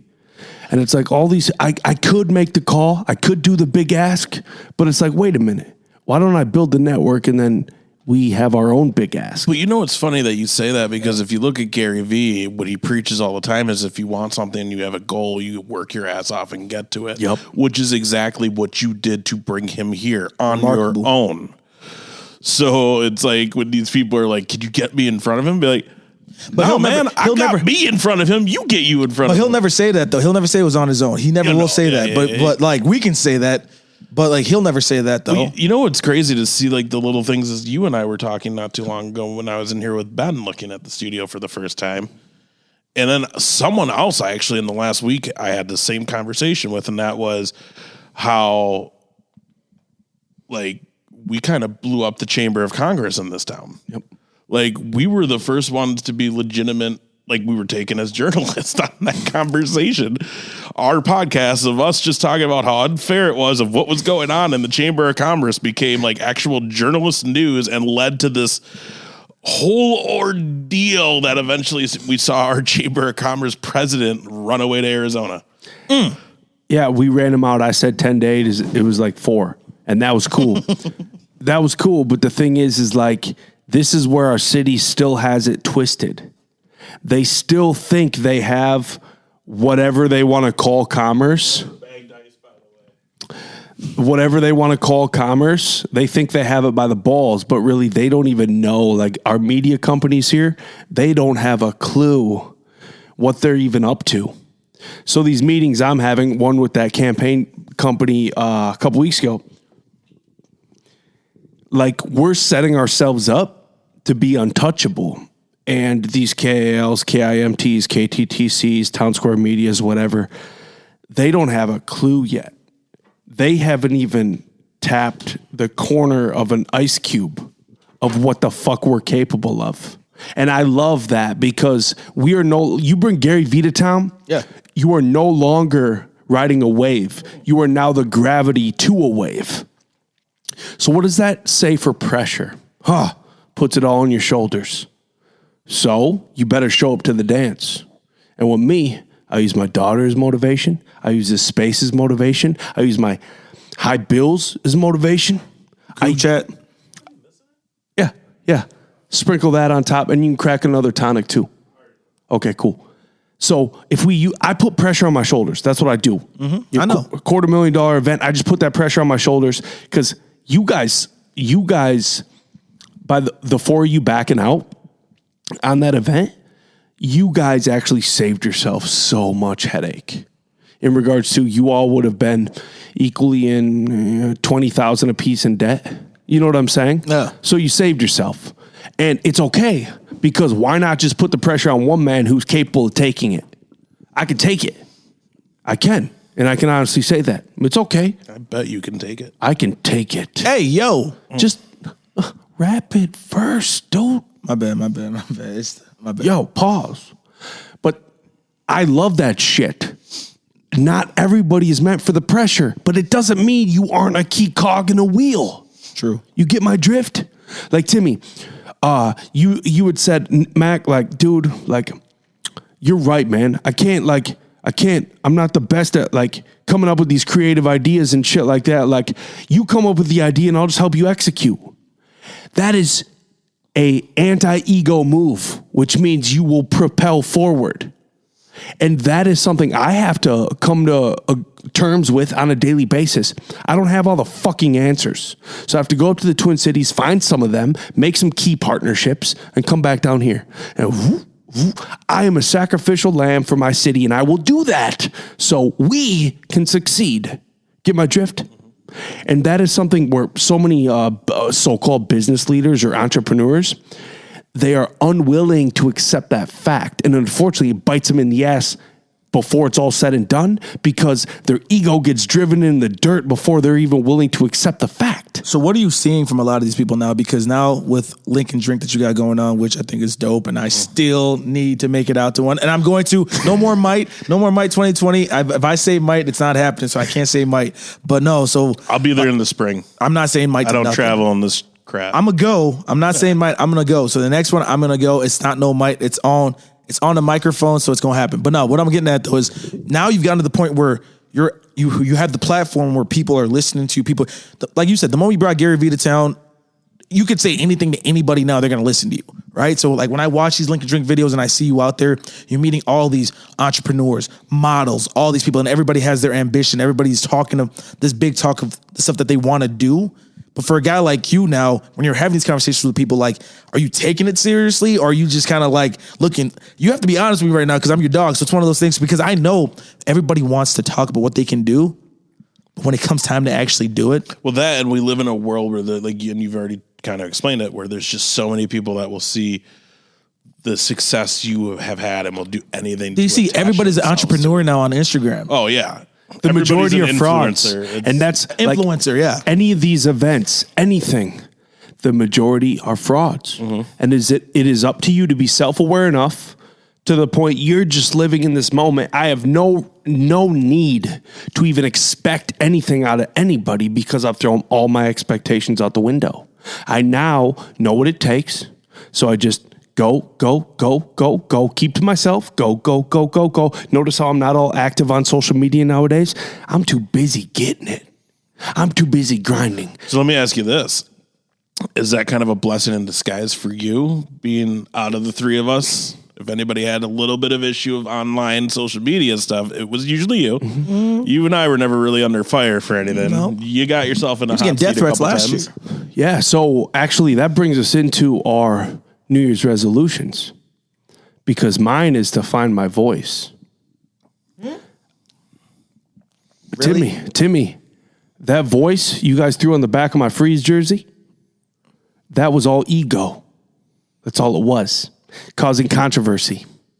It was nothing but issue, but it was attention. And really what it was insecurity. You get my drift? So if I'm going to be a leader of any ship, a captain of any kind, I have to let that ego go. And I have to be all loving, all serving, and understand that my higher purpose is to be a voice, but it's got to be a vessel. It can't be this guy who's just blasting, gunning for heads or gunning for this position I think I deserve, or shooting people in the foot so I can get a higher ground. No, I have to be this humble voice who's only speaking from a source greater than myself. Does that make sense? Yeah. So like me, we talk about my microdosing practice, or we talk about the Mushroom Man, or whatever the fuck, my travels to the jungle. Why have I done all this work to still be the same human being? Yeah. You get my drift? There is no reason for me to still be that person. So when we talk about continuous growth, I put in the work. Now it is the time to just accept the fact that Source and the universe is telling me, Nick, humble it up. Take a step back so you can take a step forward. And that is what I need to do for all of us. Because otherwise, I'm going to self-sabotage, do what I do best, and I'm going to sink our ship. Have you seen, and I don't know how new it is, I just came across it last night, so I watched it, but have you seen the Kevin Hart I just heard about documentary that. on Netflix? Have you seen it? It's saved. I'm literally watching it tonight. I think I'm gonna watch it tonight. It's funny because in this, when they get to like the Oscar fiasco and the stuff that, like, all the things he said, like, you see firsthand how someone shouldn't handle, like, you see how his ego made him kind of handle it, where he wasn't thinking like, I just built this whole studio, I just built this whole team, this production company, like, what I say now will affect 50, 60 other people under me. He didn't think of that, I. And like, you see it. Well, because just during that whole Oscar thing, he was refusing to apologize and just refusing to talk about it. And people were like, oh, so you hate gays then because you won't address this. And like, in this documentary, because I watched it last night, you see where he finally comes to the point where he's like, I messed up. I was acting childish. I shouldn't have acted like that. I should have known that I need to do what I need to do for all of us and not just me. And it's very close to what you're saying right now. I was watching the preview for that after I hit add, or before I hit add to my list. And I was thinking of that in terms of, because, we're mirrors. So I was mirroring that to what we're dealing with here. And it's like, Nick, don't build this thing if you're just going to sabotage it. If you're just going to be that egoic cunt who will not admit when he's wrong, who will not take ownership, who will continue to, like, bro, when I'm walking my 10,000 steps every day, or I'm doing my 35 minutes on the elliptical, or my 25 on the step machine, whatever the fuck it may be, I'm going through so many scenarios because what drives me in the gym is people who have done me dirty. That's what drives me through. So I'm thinking of these people who we put at the helm at the chamber because of us. I'm thinking of these people who don't pick up my phone calls anymore, who leave my text messages on read. They're the ones who built this thing due to my fire. But the thing is, how do I approach that? Do I go at it like an immature dude who's been slighted? That's the old you. That's the old me. And I tell you what, man, I've been so silent on social media lately because I'm accepting that fact, kind of like Kevin Hart in the previews I saw, where I'm accepting that people are going to do us dirty, that we are going to disrespect ourselves to the point we disrespect those around us or whatever that may be, whether it be a minor, micro, or a macro version. We're going to do that. But like the other day, the mailman, right? Mailman showed up to my house. My dog runs at him to say hi. And all my dog does is when he runs at you, he's a big ass 120-pound German Shepherd. Your dog's racist. He loves my stepdad, my little brother. They get him riled up a little bit. But anyways, he rubs up to you, right? He like rubs up to you and then like he'll jump up to you and like he won't put his paws on you, but he'll like jump up towards you. But like he's rubbing up to you the whole time, putting his weight into yours. And I've got this mailman pointing through his mailbag at my dog immediately. You know, I mean, you got a big ass German Shepherd. This isn't our normal mailman coming to our house. It was mace. It was bear spray. A cop who I ended up having to call due to this situation because I'm like, well, is this dude about to go postal on my neighborhood? Like, what is he carrying inside this bag? Pointing at my dog. My daughter's in that vehicle right here. My wife's out here trying to pull the dog away. Like, what's going on here? Because my dog, they bring treats for my dog. Hence the reason he runs up to you because he expects a treat. And this guy, this mail postman didn't know that, right? I start placing the blame on this postman who's ignorant. He didn't know. And I was about to bring my dog here. We were coming here to finish the stage. My dog just lays over there and hangs out. And I'm over here, like, not even giving him the benefit of the doubt. And he was, like, refusing to deliver my mail because my dog was coming at him and da-da-da-da just to say hi. And I'm over here, like, placing blame on him where it's like, dude, be more observant. Where know that the postman just pulled up, parked his vehicle. It might be getting dark. It was 5 o'clock. They delivered late in my neighborhood. And it's like, you could have kept your dog inside, been more aware, understood that he was out there, and then been more aware, and then waited for him to leave, and then get your dog in the vehicle. But it was like I was very immature with how I was placing the blame. And then I went online. And I always judge myself so much because I'm followed by and I follow these influential people. I see how they operate. You know how influential people don't take sides in politics? Right. There's a reason for that. Guilty. And it's the same thing though with me blasting, tagging the United States Postal Service and calling their hotline and calling the cops because, this dude was pointing something in my neighborhood. And he was very rash. He jumped right to it. You're not getting your mail. And you know what I'm saying? He caused the scene, but I influenced that scene. And that is me on a later date with you two, acknowledging that fact. And I need to keep being proactive with that and understanding Nick, everything doesn't need to be a scene around you. Just be a vessel. Does that stem from the comment that you made about Karl Anthony Towns when he posted a little tweet talking about FedEx and how he's upset with FedEx because they had one job, and you instantly responded in the group chat going, "Really, bro?" Because it correlates, does it not? It's one of those things where him, a professional athlete, goes to Twitter instantly to complain about FedEx and some order, and it's on Christmas Day. On Christmas Day, he's going at FedEx. So what I did is I take Gary V and me and Gary V, and I'm very self-conscious about me and Gary's conversation in front of 150 people at the dinner before the event. Gary was on Karl Anthony Towns' dick, right? And he was talking about how he's trying to recruit him to the Knicks and stuff. I was like, dude, you know what? You can have this guy because I see him hopping on Twitch at 12:30 in the morning when they got a matinee game that Sunday. It's like, I don't want an immature kid leading my team. And to this day, after I see that shit, I don't want it. So I tagged Gary V. I was like, yo, Gary V, get your guy. This dude needs a Snickers or something.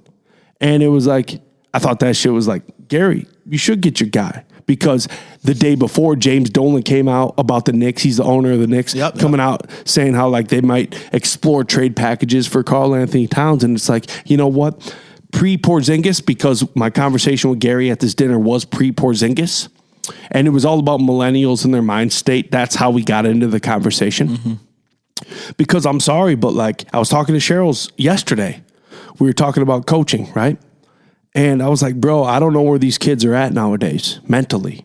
I feel like they're being let down in regards to there isn't a competitive spirit in these kids anymore. Something's been sucked out of them. We can blame technology all we want, but it falls on the parents. Hence the reason round 2, I just brought the leading behavioral scientist on the fucking planet to come to our city and tell the Mayo Clinic why parents are fucking up in a nutshell. So that stems from what we're seeing it shows its face with what we're seeing in the Karl Anthony Towns, where it's like, dude, you've always been a 7-footer with size 22 shoes. Like you might have come from, it doesn't matter the area in New Jersey you came from. You were always looked up to.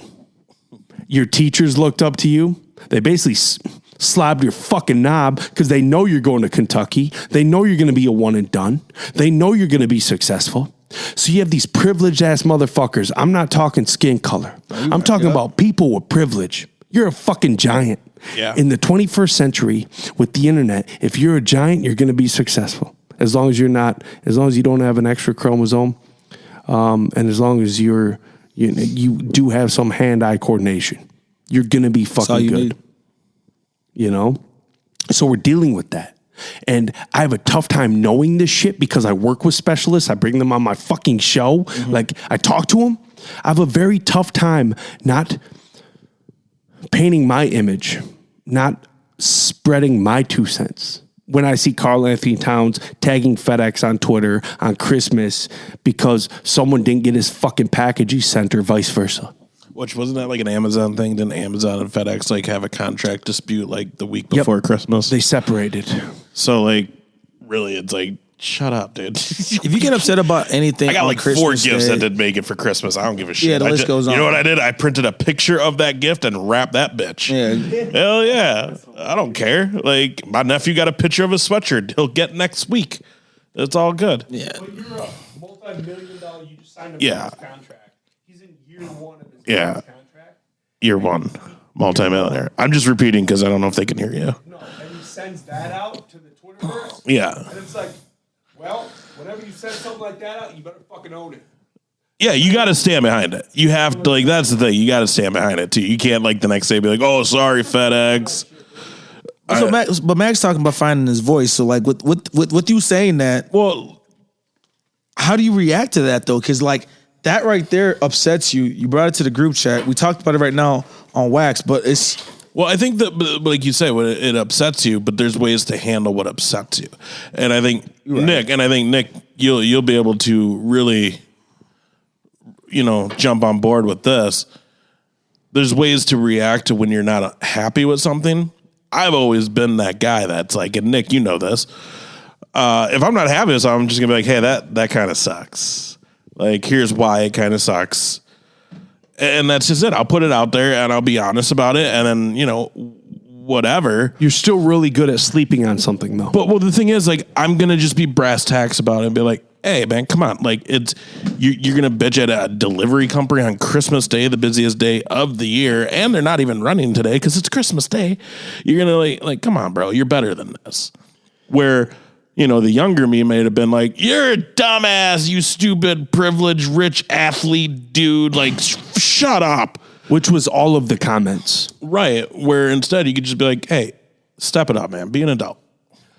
Yep. So how do you get across someone like that? Because we're seeing it with Antonio Brown, where it's like The epitome, to the point he's going at his dad now. Yeah. But it's hard Or with it's just people like that. It's all money. ego. It's money though. The money, that's because instead of humility having a part in that, it's just been all money flaming that fire.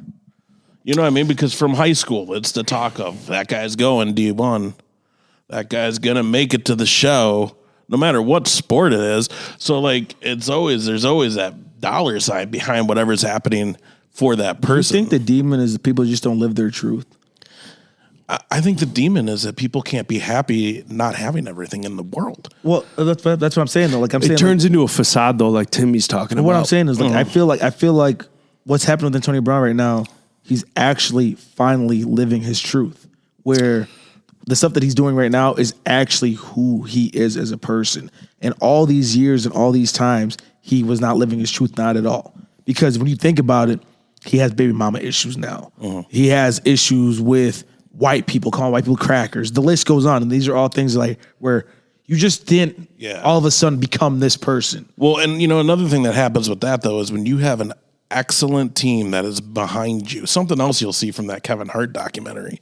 When you have an excellent Steelers team organization is an excellent team behind you though, that are willing to bust their ass to help kind of maybe make it so no one in the world's noticing what's really happening behind these closed doors, what you're really saying. Again, you see it in that Kevin Hart doc where they're like, dude, take like 3 weeks off of social media. No, I'm not doing that. No, do it for all of us. Do it. You know what I mean? Where, I don't know. Well, Antonio Brown, just a year ago, he was on the cover of Madden. Just a year ago, I mean, you'd see videos of his kids. The Madden curse took a weird turn. But I guarantee you, he lost an agent or somebody in his life in that time. That was the person that was like, no, man. Drew Rosenhaus is definitely stuck with him. Well, I mean, he has, and he's legit. He just never had that Kevin Hart support network though, ever. But then again, you talk about support though, and then when you think about 2019, you think about whether it's Antonio Brown, you think about whether it's these rappers. I mean, I don't want to shy away from it, but like when you think about the Juice WRLDs and stuff like that, these are people where do they have a support system? Well, let me ask you this first of all, because I'm a 37-year-old white male, and you know me, Timmy. You know me well to this point. I still love me some hip hop. I'm as urban as can be. I'm half Mexican, not just a white guy. But I seen this Juice WRLD die, and my nephew was posting about it. Maybe this is just the old age, but he's like, he posted a thing of like 8 rappers. Juice WRLD was one of them, and I literally had to be like, I know one of those people. Who the hell are these people you're talking about? Oh, they're like the best rappers in the world, and I'm like, obviously not, because I have no idea who you're talking about. I'm not gonna lie to you. The game has changed so quick. It's gotten to the point now where like I can't keep up with half these dudes myself. You know, like I've heard of these dudes. I know their names, like the Lil Xanax, the Juice WRLDs, but like I instantly got to the point where I can't relate with them. That's why I just can't even listen to them. I mean, I've heard some of their tracks, but drugs with me has just never really been a thing, right? And all my years listening to hip hop and just listening to music, drugs has always been there. But just to be clear, drugs were never my thing either, and still aren't. But either way, like Me neither. yeah, true. But either way, but with these dudes, the way that drugs is happening with these dudes, it's to the point where I'm just going like I'm seeing their faces. It's on their faces. My nephew made a phenomenal point. This is like a month and a half ago. 19? 15. 15, okay. That's my little brother you're talking about. I'm sorry. My nephew made a phenomenal point. And it was in regards, and I brought this back up and rehashed it with my wife when we were driving up to the Mall of America with our daughter to go to Crayola Land on Friday. We were listening to Mac Miller. And we were talking about substance in music.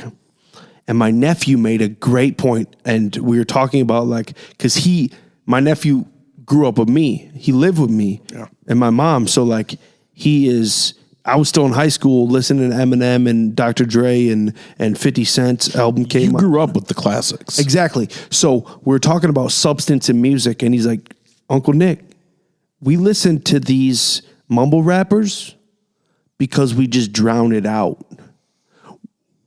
the reason I brought it up to my wife is because with the Nipsey Hussles, the Mac Millers, these phenomenal writers, you can always grab something new from them, the Chronic 2001, when you listen to it 20 years later. You can always grab something new. There's little nuances that you can grab from. I will tell you what. They like to drown out. And I feel bad for them as the new age where they just want deaf sound. Yeah.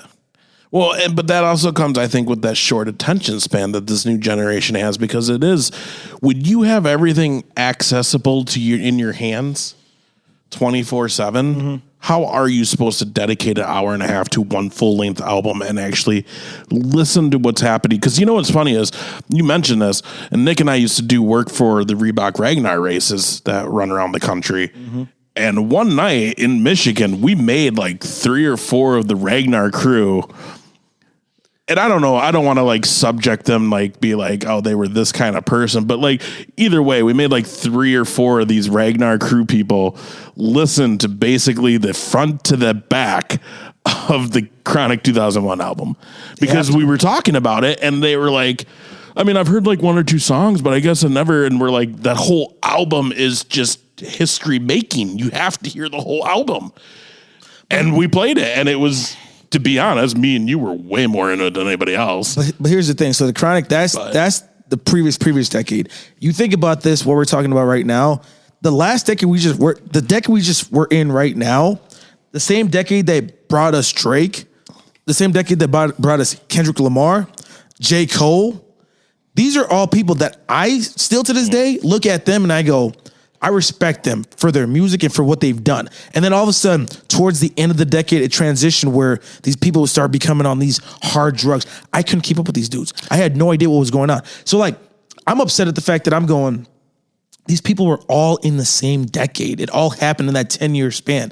I can't compare Nipsey Hussle to Juice WRLD and these other dudes. What happened to Nipsey Hussle is completely different. And then you got some of these young guys right now that are saying, no, Nipsey is comparable to Juice WRLD, rest his soul, Mac Miller, the list goes on. I go, I don't think you guys understand like what Nipsey was doing versus what those guys were doing are completely two different things. Yeah.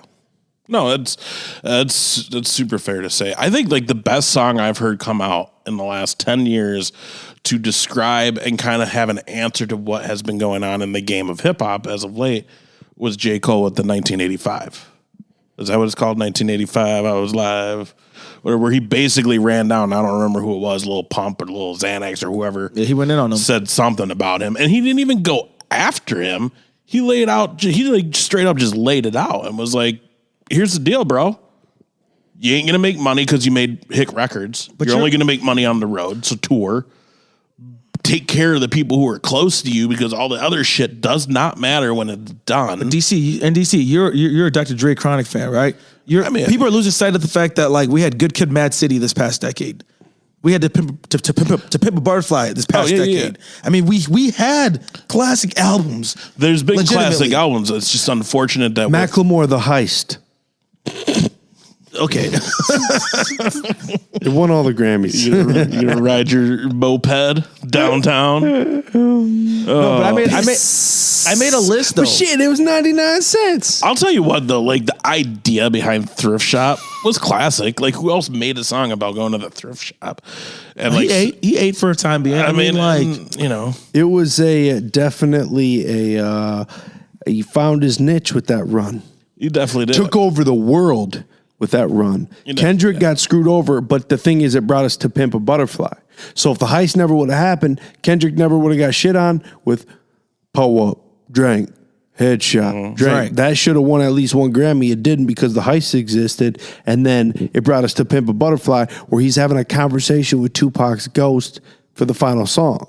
You get my drift? That, and he killed it with the Black Panther soundtrack too. Like, I mean, because that movie really set the tone for a community. You know what I mean? It was that first. So is that your top artist of the decade, Kendrick?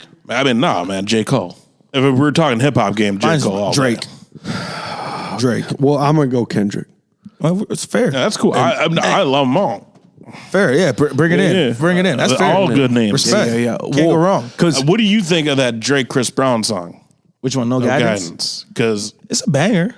I thought that shit was amazing. It's a banger, man. Like, And to come from where they came from, hating each other, the big fight, Rihanna, and now they're like boys and like hanging out with their kids together, and then came out with no guidance. but that's what blows my mind though, because like I said, it all came from the same decade. Like, how are all these people in the same universe, and then everything is completely different? Well, but that's a huge age swing though. You look at like people like Because they are in their 30s. yeah, and then you got these guys, but that comes down with the accessibility. SoundCloud can make you famous now.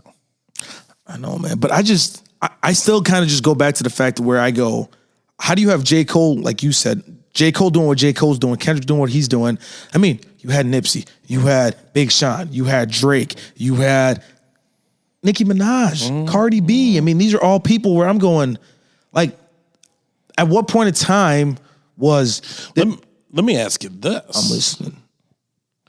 Would Lizzo be, and this is just a straight question. She wasn't big? Yeah. No. Would Lizzo be what she is right now if she wasn't just a big girl?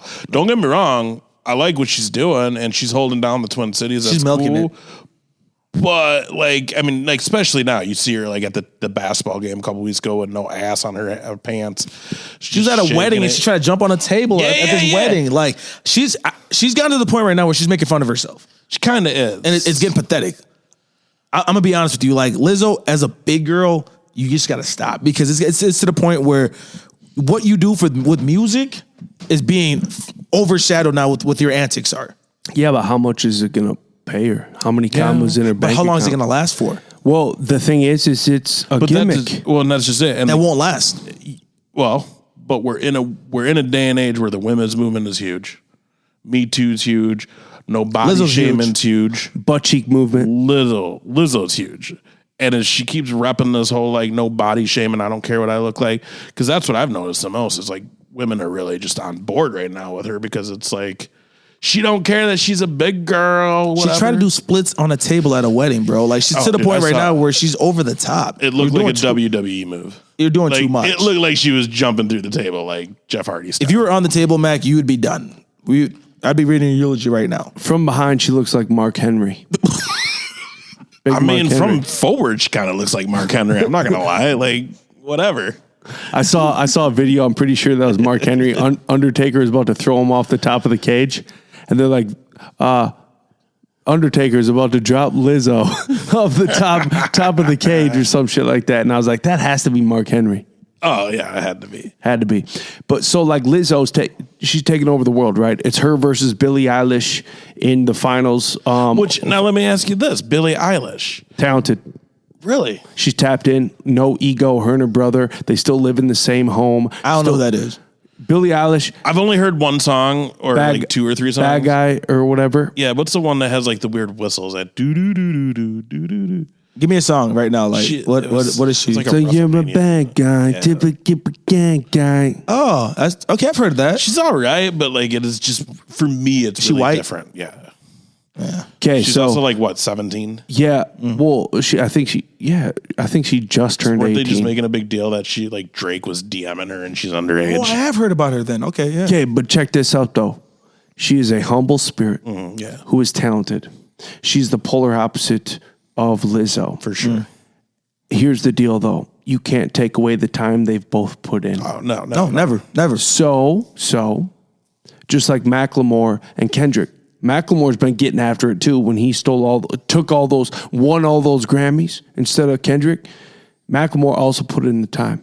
He was at First Avenue, 7th Street entry, where there's 10 people in the crowd, middle of the winter, and that was him just on this so-called national tour while he's just a Seattle musician, okay, before Ryan Lewis. So let's not get it twisted, the work these people have put in. No, he definitely was a trendsetter for the independent label scene. Yep. And He actually, really was. I interviewed the head of Rhymesayers, Oh yeah. and he was like, yeah, we had a chance to sign Macklemore, but, he wanted to go elsewhere. And we were going to use him. No, how'd it go? The old CEO said, nope, I don't want Macklemore. I don't want him. I don't want him as an independent artist. I don't want him. And then he ended up blowing the fuck up. So that actually, I heard that story post my interview with Sky. I heard that story from another hitter up in the Twin Cities. This is like a month ago. And I didn't know that Rhymesayers wanted to sign Macklemore wanted to get signed by Rhymesayers. Rhymesayers didn't want to sign Macklemore, and then we saw the heist happen. So that was their, and this is post Atmosphere's peak. So it was like before Prof blowing up really, and it was like, well, who's our next hitter going to be? They didn't want to sign Macklemore. Let me ask you this: what's your thoughts on Logic? Because I feel like he was kind of like a Macklemore too, where it was like kind of I did this on my own indie. Now it's like, because before it was like, I'm only going to do so many records and then I'm going to try to work them. Now it's like, he just signed like another big record deal. Yeah. It's just, he ain't married no more, which he talked about in like every song on his album. He's not? No, he got divorced. Did he? Okay. So like with Logic, he's not my type because he's not a storyteller. See, I kind of liked him. He just rhymes a bunch of words, which is cool. He rhymes a bunch of words. Like, I give that props, but you're not a storyteller. So you're not going to be a Kendrick. You're not going to be a J. Cole. You're not going to, like, you can't do it for me. I respect Logic as a spitter. I respect the fact that he had Eminem on a track. I respect what he's done with the he got the moxie. Suicide Hotline. Think he has that. Like I know of him, but like he's never really intrigued me as. Yeah, you have to make the effort to listen. Like his last mixtape, Bobby Tarantino 3, was really good. I listened to it. That album with the Suicide song? Yeah. Like, to be honest, the Suicide song was probably the worst song on that album. And that was probably the biggest hit off that album. I listened to it. For me, I don't know. Thing is, though, it was like, okay, like cool, the bro. Anxiety song on that album, for me, was way better. That was my favorite song. Love that song. You can do a Rubik's Cube and rap. Cool, bro. Like, you're missing me. Like, I went and saw him at Soundset last year, and it was like, I'm just not feeling it. I'm not feeling it. And it's nothing against you, Logic, because you're talented. It's just I am forced because of the oversaturation of artists. I'm forced to compare you to these other ones. That's exactly what it is. You didn't hit us with a world ground-breaking album like The Heist. Like To Pimp a Butterfly. Kendrick told a story with To Pimp a Butterfly. That motherfucker was having anxiety attacks in hotel rooms, freaking the fuck out.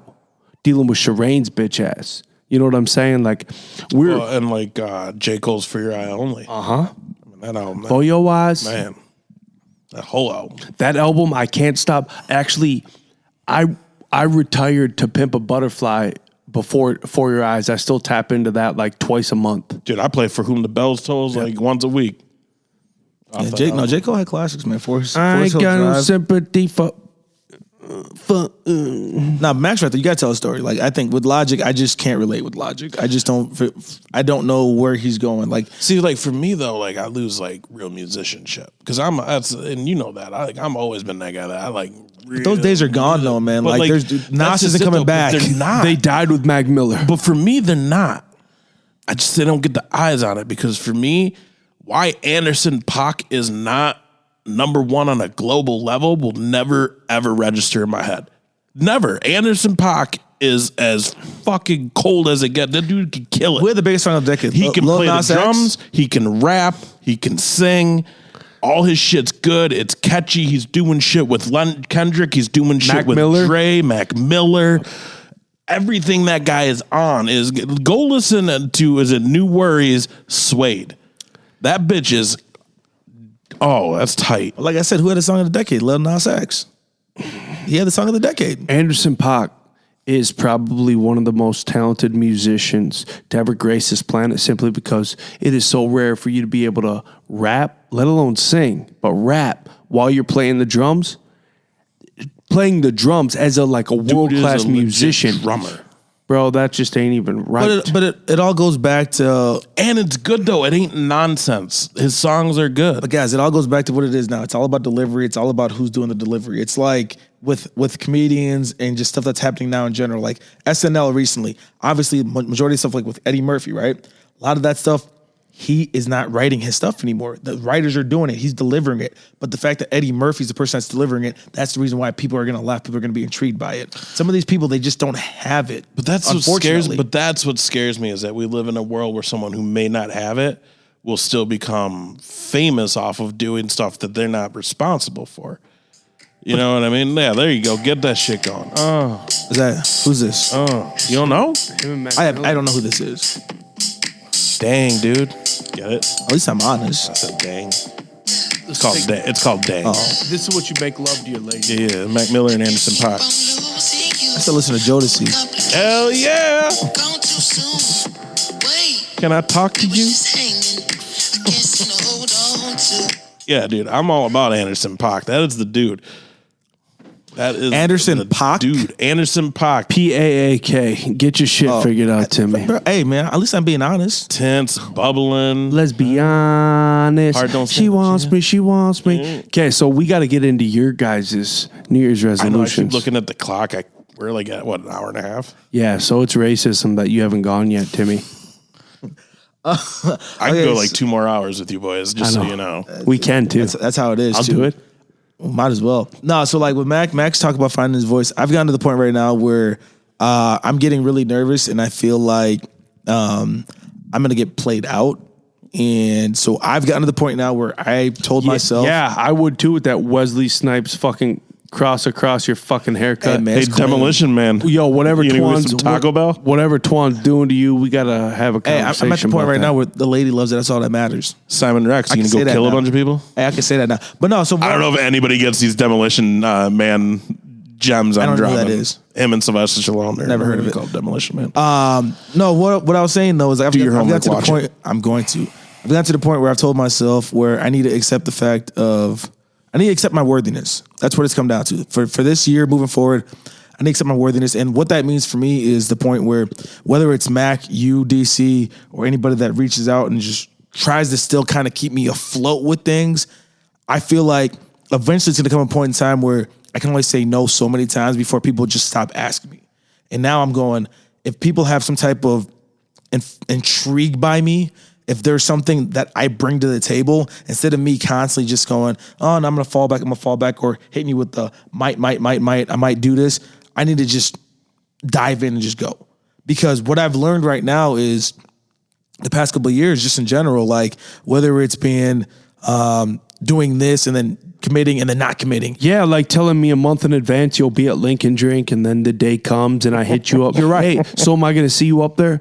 Oh, I forgot. I didn't. No, plan it wasn't. ahead. No, it wasn't even that. It was one of those things where like I was actually tied up with something else. But still, I've gotten to the point right now, DC, where I'm going. Eventually, it's going to happen where the stuff that is cool for us right now, the wave that we're in right now, people have been rocking us for so many years. But I'm getting really nervous that it's going to just completely transition to what we think is cool, or what people are thinking is cool right now won't be cool anymore. And then all of a sudden, the wave that we have is going to go by. Yeah. And then I'm going to say, I no longer have the appeal anymore. But here's my advice to you on that is, who cares? Because at this point, like, you may miss that wave, but you may not even realize, like, if you just be you may hit that younger crowd who's Facts, like, yo. but Mac might stop contacting me because it's gotten to the point where it's like I just keep saying might, or Well, that's just you I'm being not a shitty friend. But no. Yeah, no, I'm kidding. No, Jimmy's not a shitty friend. No, what I'm telling myself right now is just like, hey, you know what? It's gotten to the point right now where, okay, when am I just going to commit to something? When am I going to go ahead here and just do something? Because I have the tools, I have the resources. I mean, this guy's building a studio here with every opportunity for me to say, hey, I can experiment and I can advance in this studio. And bro, I can call this dude, I can call you. I have a list full of people that are like, hey, Tim, I got an idea. Let's go. Yeah. And I'm like, okay. And then I don't fully commit to it because I get nervous about stuff. And I don't know why I'm nervous about stuff. Whether it's Lambo in Texas. Old boy now, his career is about to be ending up here soon. And he's thinking about doing other projects. The list goes on. I'm going, why do they keep reaching out to me? And why do I keep falling back? Like, when you know you're worthy, you have to accept your worthiness. Can I be honest with you? Talk to me. You have never been one, and correct me if I'm wrong, Nick. You have never been one to buy into your own hype. Never. No, never. You will talk the game. You will fucking smoke and mirror the shit out of whatever. You will do what you need to do to make sure. You'll build your own hype. Yes, that people are in this. But you don't fully buy in. Yes. Ever. And that's the downfall. You guys know me. You guys know me. Because like like you said, you worry about times changing and maybe not being, being a little out of date or something like that. But like for me, like I know I'm out of date. You know what I'm going to do? I'm going to use being out of date as my strong arm now. Yep. I'm going to just lead with it. I know I don't know what's going on in the Timmy, world. is it tough for you to accept the fact that you're good enough? That's the other thing is, Yeah. Mm-hmm. Yeah. that's the other That's thing. self-sabotage. Yeah. That is you not looking at yourself the same way that people that love you look at you. Right. So Where like, it's look at this.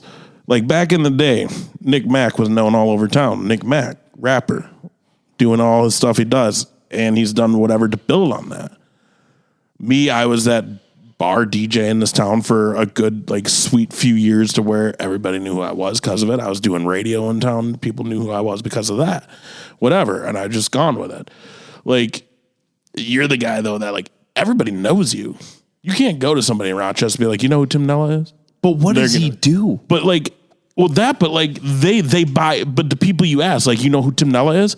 I know Tim. He's amazing. He's so good. He's such a great guy. He took his shirt off, looked like Terry Crews, and then he wore a Trojan to my Christmas party. It was weird.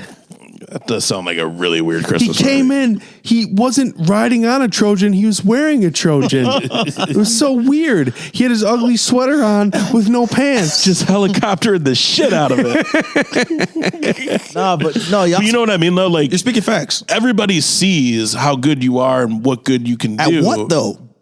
Anything you say, but that's just it for a guy like you. It's really anything you set your mind to. But that's where this hype is throwing me off because I'm literally at the point right now where I'm telling myself, I'm going, okay, well, somebody believes in you in something. They keep reaching out to you for something. So like now you get to the point where, okay, if they ask you and they reach out to you, just buy in and just do it. Whatever it is, just do it. But like back when you were going through the car dealership, me and Nick were the first ones to say, you just need to get out of cars.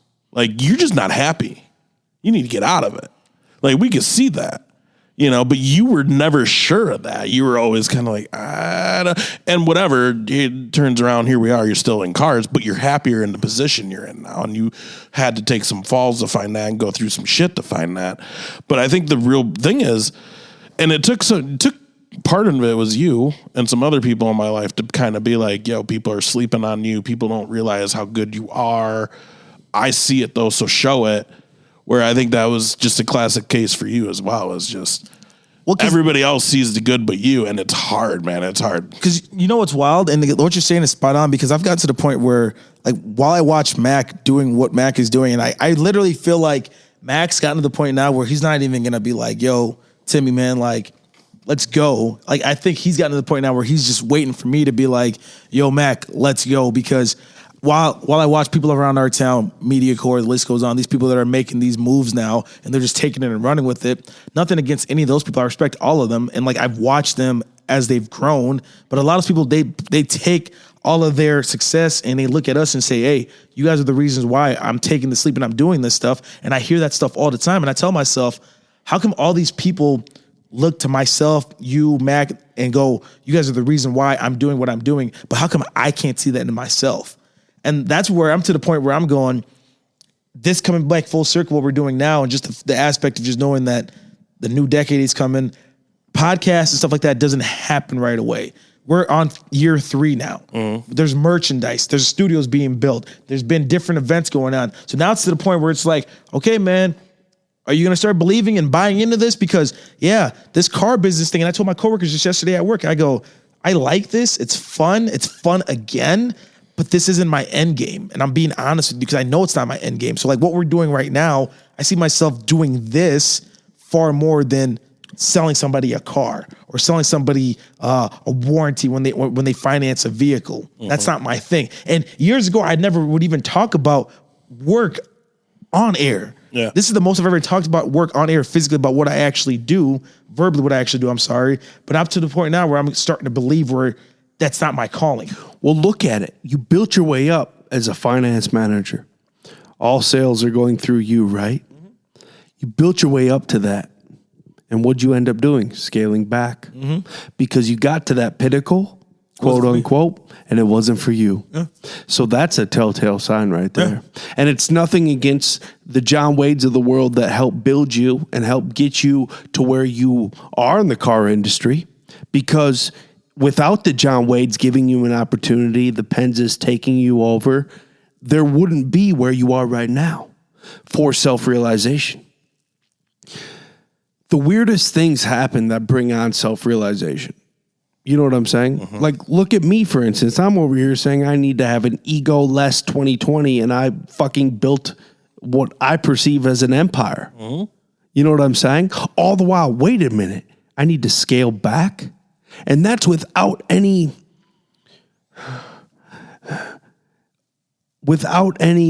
how do I say it? A lot of deficits, a lot of stubbing of toes. But the thing is on the surface still looks successful. Yeah. Mm-hmm. All the while, I'm still realizing, got to scale back.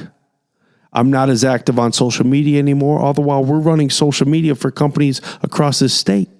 You know what I'm saying? People don't even know that. That's a whole nother aspect. It's how this fucking place pays for itself. Mm-hmm. You know what I'm saying?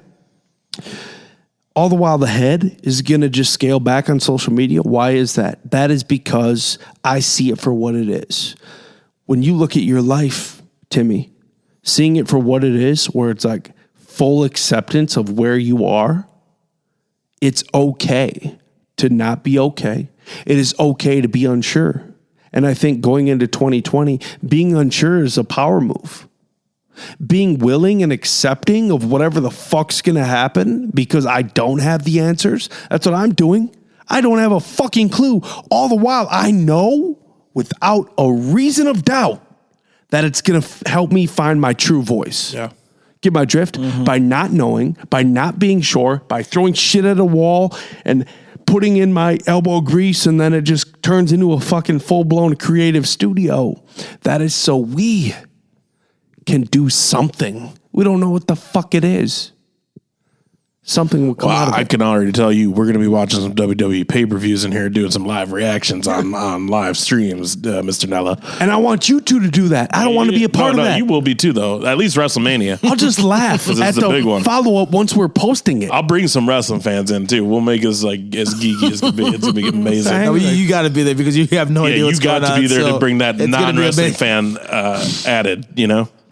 The weird comments of, well, you guys all right? Like... Dude's half naked and one. Why are you screaming? Why did he put his head between his crotch and No, Dave's color commentary, I'm off color. Like, I don't fucking know. Just as long as you get another guy with no shirt on, I don't know. Dave, where's your mask at? What the fuck? I do have one. Just for the record, I do have a Lucha mask. I got a Vikings one. Somebody, Broadway Joe got me that. But no, you guys are 100% right, man. And it's okay to not be okay. It's okay to be unsure. And I think, Timmy, like, I know we're doing some psychoanalyzing, but what would the Stationary Astronaut podcast be if we weren't psychoanalyzing Timmy? Well, but like, I mean, even not just for you, like for me in the last like year or two, like I went from... You seem a lot happier. A big thing for me in my life that has changed lately was I have a new job. Stability. I have stability. I have a schedule I like. I have a company that I enjoy being a part of and working for and going out of my way for. And it seems to be appreciated. Good for you. And I'm part of a team that I know that you son of a bitch. And I'm a part of a team that I know that like I can. The mic has pink eye. Right. Stink eye. How many of these have you done? Have you done that to our mics too? That was the first time ever. Yeah. Okay. But no, and I'm also part of a team though that I know like whatever I say, they're gonna listen.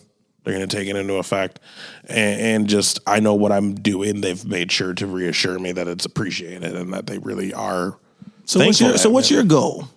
So for me, really, I know last year was the whole get healthy thing. Didn't fully carry over through the whole year. I started out strong. Dude, you went balls to the wall with CrossFit. I started out strong, dude. There was no reason for you to be doing CrossFit. You should have been the guy doing 10,000 steps a day. Yeah. No, I went through the 4-month process of CrossFit. I lost like 70 pounds. But even to the standards of the program I was in, I didn't lose it all because, again, the dieting is the hardest part for me. I can make myself be somewhere and just do what I have to do for an hour, hour and a half, especially if I have other people being like, get here. The dieting plan is, which is why I told you, like, I might have to meal plan with you, Timmy, because the dieting is the hardest for me. Sound easy. Obviously. But for me, this next year is really to just get out of debt. That's my biggest thing this year is I want to get out of debt. I want to pay loose ends up. I want to get that shit done. And I want to own something. I want to own a place. By the way, since you're getting out of debt in 2020, you owe me $41,000. Yeah, that sounds about right. So next year, I cannot wait for you to get yourself out of debt. So anyways, when I say debt, I mean the people who are actually sending me mailers saying I owe them money. I'll send all Not the guy who just texts me every once in a while to see what I'm doing. Hey, I'm coming over to watch the Nick Diaz fight or the Nate Diaz fight. That's like $80 off what I owe you, right? Yeah, something like that. That stupid ass fight. That was dumb, by the way. Nate Diaz should have let him go. But anyways, that's beside His eye was fucked. It was, but it's a Diaz. Like, you know, he was ready to keep fighting. He had an extra flap on his eyeball just from that fight. The last fight? Yeah. Oh, he got whooped. They had to call that off. It was. I don't know. He got whooped. But for me, really, it is. I just want to get out of debt and I want to own like my own place. I'm like looking for a condo, a townhome. Tired of renting. Good for you. I know that I'm not leaving here. Not anytime soon, at least. That's what, like, it's tough because you had always had these plans on getting out. And that was my hope, is I wanted to leave the state so badly. And I still would love to retire somewhere other than here. But I fell into a job where, again, I feel good about it. I like what I'm doing. I'm taken care of for doing what I do. Again, it's a good company. So I can't complain at this moment. Like, it's a place that will really set me up for retirement. So then maybe down the line I can relocate. And I had to also look at that too and be like, hey, it ain't going to happen. It ain't always going to just be like, oh, look, here's all of a sudden this opportunity. Now you get to leave the state. Like, it might be something where I need to work at it. And later in life, as long as I take care of myself, which is another thing I want to do this year, I could make it happen. So do you guys feel these podcasts that we've done, this our third year doing it, do you feel that they have really kind of pushed accountability for your following year after we do this? I'll tell you what it did for me, especially last year, because wasn't last year the year I said I was doing CrossFit? Mm-hmm. Something like that. And I successfully completed the program. Good for you. I didn't keep going because it was a lot of money. Yeah. Shout out to Detour CrossFit because they did take care of me. My boy Matt, who owns the gym. Dude, you left so much butt sweat in that place. They had to move locations. They did. This is true. They had to get a bigger spot. I ruined some corners of that building. It's true. But no, big shout out to him for, and Matt and I go back way a long time ago. So like he's a good friend. He took care of me. He did whatever he could do to make me be a part of that. It was awesome. The people who go to that gym, they're not lying when they say it's a community. It really is. They account for you. They encourage you when you're there, and it was great. Yeah, probably like you said, not the best way for me to go from zero working out to all of a sudden working out because there was things hurting that I didn't know could hurt, and like old injuries too, like old knee or like elbow injuries that were just like nagging me because of it was just I went from zero to crazy. CrossFit's intense, but no, 70 pounds, that's amazing. I mean, what Max just said, though, too, is... I did gain 20 back. Well, that's fine. I mean, it happens. But, like, the moment that you say something on the microphone and it's on a platform like this and people are listening... Because the surprising thing, what I've learned is the amount of people that actually are listening that you don't even know. Because sometimes people don't even tell you, but then they'll tell you when they communicate with you. And so it's like, yeah, I mean, when we do this and we say this stuff, it does light that fire. I mean... I consistently worked my butt off going to the gym. I created a following. I mean, I was sponsored by, I want to say 2-3 different workout companies during that duration. I legit hit you up during that time and said, yeah, I might have to look into paying you to train me. Exactly. I legit hit you up and said, like, and it's not, when you think about it though, like as a trainer or a meal prep program, it's not even that much money when you weigh it all out compared to your daily stops at Chipotle or whatever the fuck. The health bills. Oh yeah. Long term. Dude, the big thing I did so far for this new year is I quit smoking. Yeah, that's big. That's big. I've been holding this piss. You for quit like, smoking? be I quit right smoking. back. I haven't had. Timmy, the sink does well. Actually, you're not tall enough, but you can stand on your tippy toes. In there? Yeah. You don't have a bathroom up here? No, we're actually me and my leasers, we're going through that right now where down below I have obligations. I'm obligated to be able to use the basement bathroom or main floor bathroom, but it says during normal office hours. And with stationary astronauts, we're all after hours. Yeah. We are not normal. Sunday at like, 6 o'clock right now? Yeah, so it's Sunday at 7 o'clock. So I could literally be paying out of pocket to tie in, because we have a kitchen up here. So we could tie in plumbing to put in a toilet up here. If I'm going to be having mayors up here, state senators, like, we're going to almost have to, put a fucking toilet up here. Plus, I can't reach the sink. Yeah, you're too short. I'm going to have to go outside. Yep. You can just do a full send. It's okay. But yeah, when we think of where we want to take this thing, where we want to be, Yeah. that's why I love keeping connections. Yeah. In regards to people who I love, who I deep in an ingrained level within my heart that I truly love, because you love somebody when you might not be in contact anymore, but you don't cut ties, or you keep it kosher. Dude, and that's what the astronauts since the day one episode, and I'm going to get day one on you, Nick, day one at the house I was renting with our 2 comedian friends, day one, or day one with your boy who played drums for the Vikings, day one. Oh shit, dude, we're talking pre-Timmy at this point. Bro, we're talking with Mike Latana. I saw him at the game last month. I seen that. Him today. You and I drove up to his house. Remember that? Yeah, I was set up and did a show. But I mean, ever since then, it was nice to have someone that would be whatever. But once the 3 of us got together and this all started, I'll tell you what, kind of to what you were saying when you say something on the show and you're like, people heard it, so now I got to do it. To me, it was never that. As far as, because I just didn't care if someone that listened to our show was like, hey, I thought you were going to do this. I'd be like, blow it out your ass. I didn't do it. I failed. Whatever. It would be more of you 2 calling me out on something that I said I was going to do on our show and didn't do.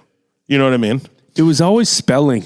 It was always spelling and grammar type shit in our descriptions. Well, yeah, that's because I was the one doing that. It was not your MO. Yeah, we won't hold it against I'm not you. a smart man. It wasn't your MO. I don't know how to use the words. No, it just wasn't your MO, and it's okay. And it's honestly okay.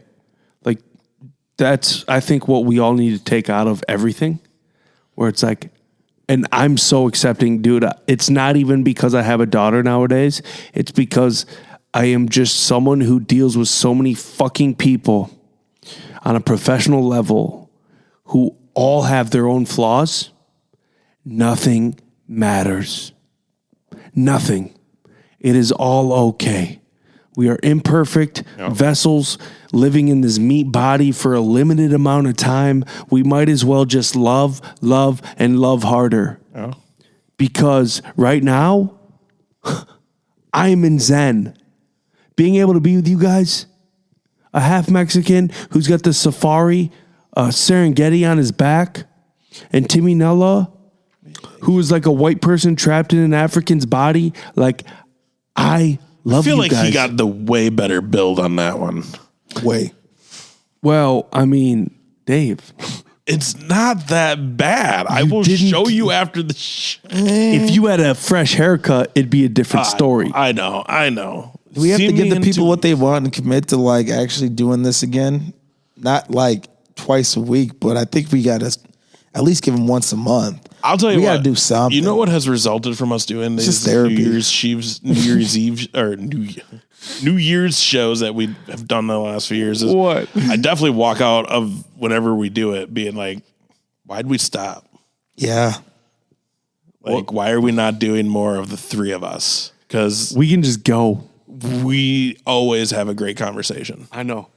I know. And they're the kind of conversations, me as an avid podcast listener, all of us, we would actually listen to. Mm-hmm. Facts. You're going to get something out of it. Facts. You know? And I feel it's relatable too, because none of us are coming in with a big name, a big title, a big, oh, he's from this, he did this. Like, we're just, everybody knows who we are. Everybody knows who we are. His ass. Yeah. No. Get your straw, Tim. Never. What? That's not my thing. Well, same my thing. It's never at, remember JT says, but play Sunday? But play Sunday. Nah, y'all gonna lose me before that. Was it butt play or butt fun Sunday? Butt stuff. Butt stuff Sunday. stuff And then we Sunday. switched it to butt play Sunday because it rhymes. Yeah. You know, and then like ass play Saturday. Which, that's another really good example of, I think, and I don't want to attribute the astronauts to that success period, but there's definitely like I don't even want to go down that route. The route I'm going to go down, though, is JT's a friend of this show. He's a friend of ours personally. And he has kind of the same mentality as of us, as far as he's going to grind to do what he has to do. And this guy is killing it right now. He fell off, though. A little bit. He fell off. I talked to him last week. But I mean, that's recent. That's It was super recent. 2 texts, 4 words. And I was the first one to text. It's like, dude, what's up? Where you at? And he said, in hiding. And I said, well, what's up, man? Let's blast you off soon, or like, let's find a happy medium. Don't know. And it's like, bro, I understand we need to take ourselves as artists to pits to get something out of it. But there does come a time where you have to gravitate towards the people that love you. That's what I was talking about. Mm-hmm. That's what I was saying. That's exactly what I was saying, man. If people love you, you have to give them what they want. Because eventually what happens is they're not going to love you anymore, and then you have nothing. It's scary. I mean, it's one of those things where, like, the amount of people that talk about this podcast and the stuff that we've done for them, and you're credited to it because you're involved with it, and you go, why are you stopping? You know, I'm like, why are you focusing on being at a dealership when people want to hear what you're talking about, when people want to see you out and about, people want to see you do stuff? Like, Mac has built the foundation now where all I have to do and all we have to do is be like, yo, Mac, I'm pulling up. We pull up, we got a front seat. You know what I'm saying? We're pulling up, we're right there. You know what I mean? It's one of those things where Mac will instantly be like, yo, this is Timmy, this is DC, this is whoever. Like, we just got to take it and run with it. And that's why when he talked earlier about what the studio is going to bring for everything, it's remarkable, man. And like, I'm sorry, I'm all gung ho about this. It's a new decade. It's a new decade. I'm gung ho on it. Think about it, though. Once we get you guys your leather seats over there, and we got the desk right over there, and it's nothing but like a weekly check-in. It might just be a 45-minute weekly check-in or whatever. But the thing is, as long as we just stay consistent with it, that is where that will, beyond any numbers, views, anything like that, when it comes to sanctity and when it comes to like defining a purpose, it's okay with whatever it becomes.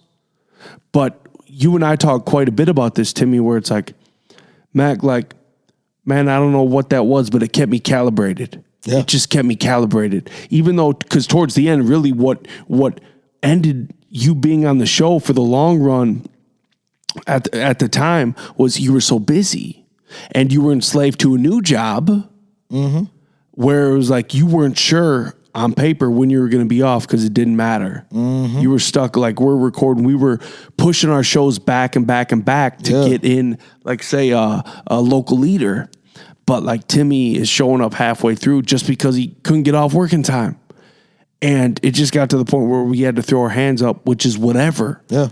But you always kept relaying back to, dude, I'm missing that. I'm missing that. I'm missing that. Like, I need that purpose defined. You look at my Instagram story right now. Like, the first post was I took a picture of the logo, the new logo. Took a picture of that, and I said, "We back, baby."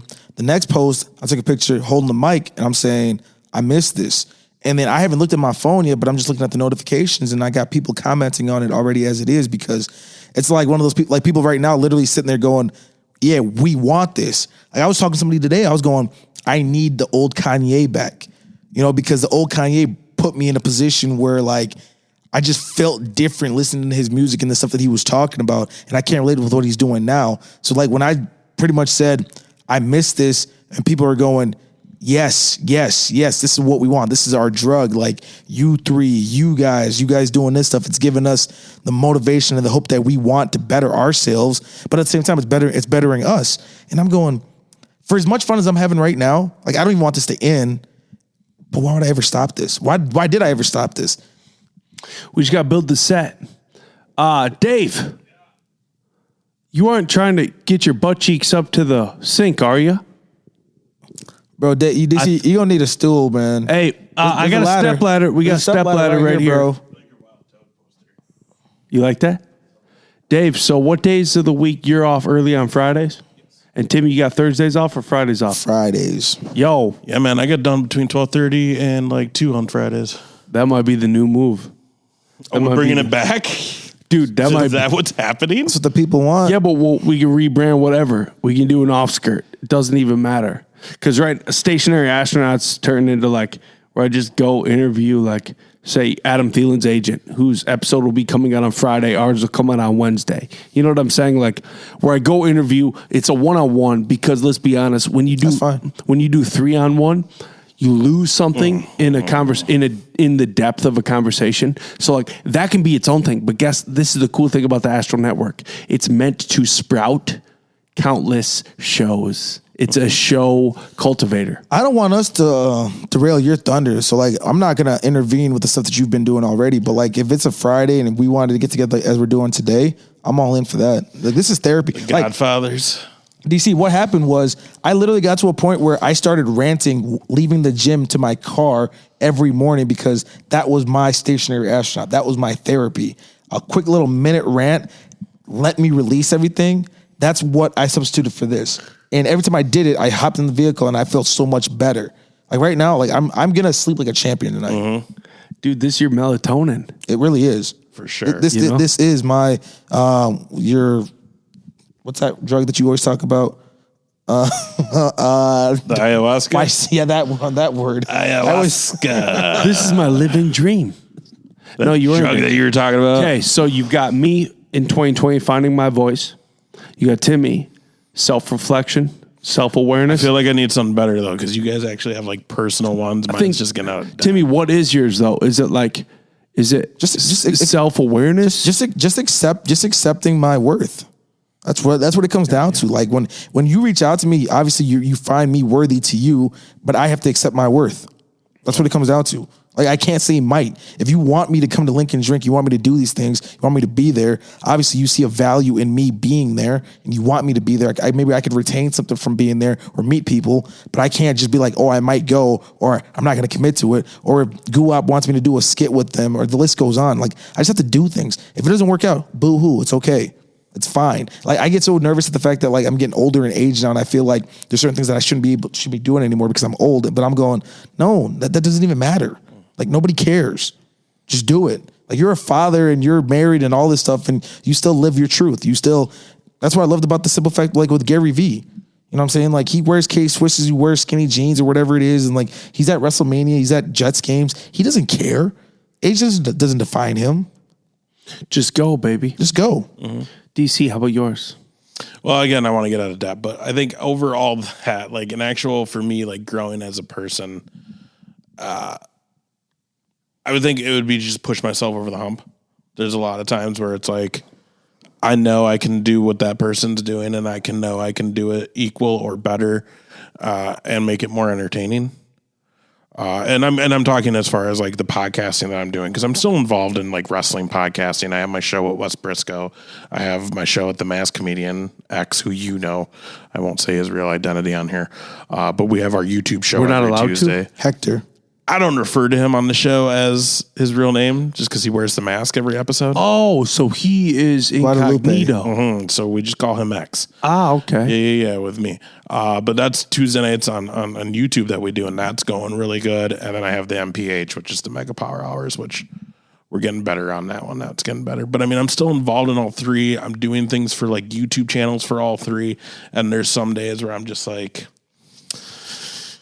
never mind. I'm just gonna watch TV instead of doing the. We got to build our YouTube. You know what I mean? And then the sad part is I know if I just sit down for an hour or two, I know what I can put something together better than what I'm seeing half of the time online. The other day, I told myself that. The other day, I literally wasn't feeling good. And then I'd revert to just going to take a nap because I always feel like taking a nap just is my refresher. It allows me to just forget about the feeling I was in before. And you know what I did? I said, nope, F that. I went to the rack. I went to the gym. I worked out. And I felt so much better doing that. And it's weird because like what I told myself was I need to stop just reverting back to the stuff that I feel like helps me because it clearly doesn't help me. It doesn't. I have thrown all excuses out the window. I don't know what excuses are anymore. I just look at them as weakness. So like for me nowadays, when it comes down to an excuse, that's an even more reason to just get up and go. And that is also why I accept my deficiencies. I accept my weaknesses. So I have paid producers. You know what I'm saying? So you're going to start seeing way more video out of Stationary Astronaut simply because Dominique, one of my producers, my main producer is done with his Christmas Carol at Guthrie Theater. You know what I'm saying? So like he's done with his play and now it's full steam ahead with Stationary Astronaut. It's full steam ahead with everything we're doing. We've got creators fluctuating through here, running through here, where now we just get to do what we do. Mm-hmm. And then allow for our creatives that we surround ourselves with to do what they do. And then we build this thing up like Kevin Hart's team. We're going to build this thing up like an Impact Theory. We're going to build this thing up like a Tom Ballew. You have a very like Barstool Sports vibe going. Yep. And that's what we're focusing on. So it's going to be how many shows can we produce out of here? And then it's like throwing shit at a wall. We have nothing to lose by trying. So what we do is we just keep throwing shit at a wall. It doesn't matter who judges or whatever, what's going to stick. And then we just 10X what sticks. That's the long and the short of it. So our 2020 is all about, just like last year, execution. It's executing to the nth degree. Mm-hmm. We're just going to keep going. That's the long and short of it. I love you boys. Let's keep it going. We're all turning into sleepy heads. I got to get moving. All right, fellas. I got to go watch that Kevin Hart documentary. Me too. Mm-hmm. All right, brothers. All right, man. Love y'all. Yeah, later. Shout out to 2020, baby. Hookah, shaka, hookah, hookah.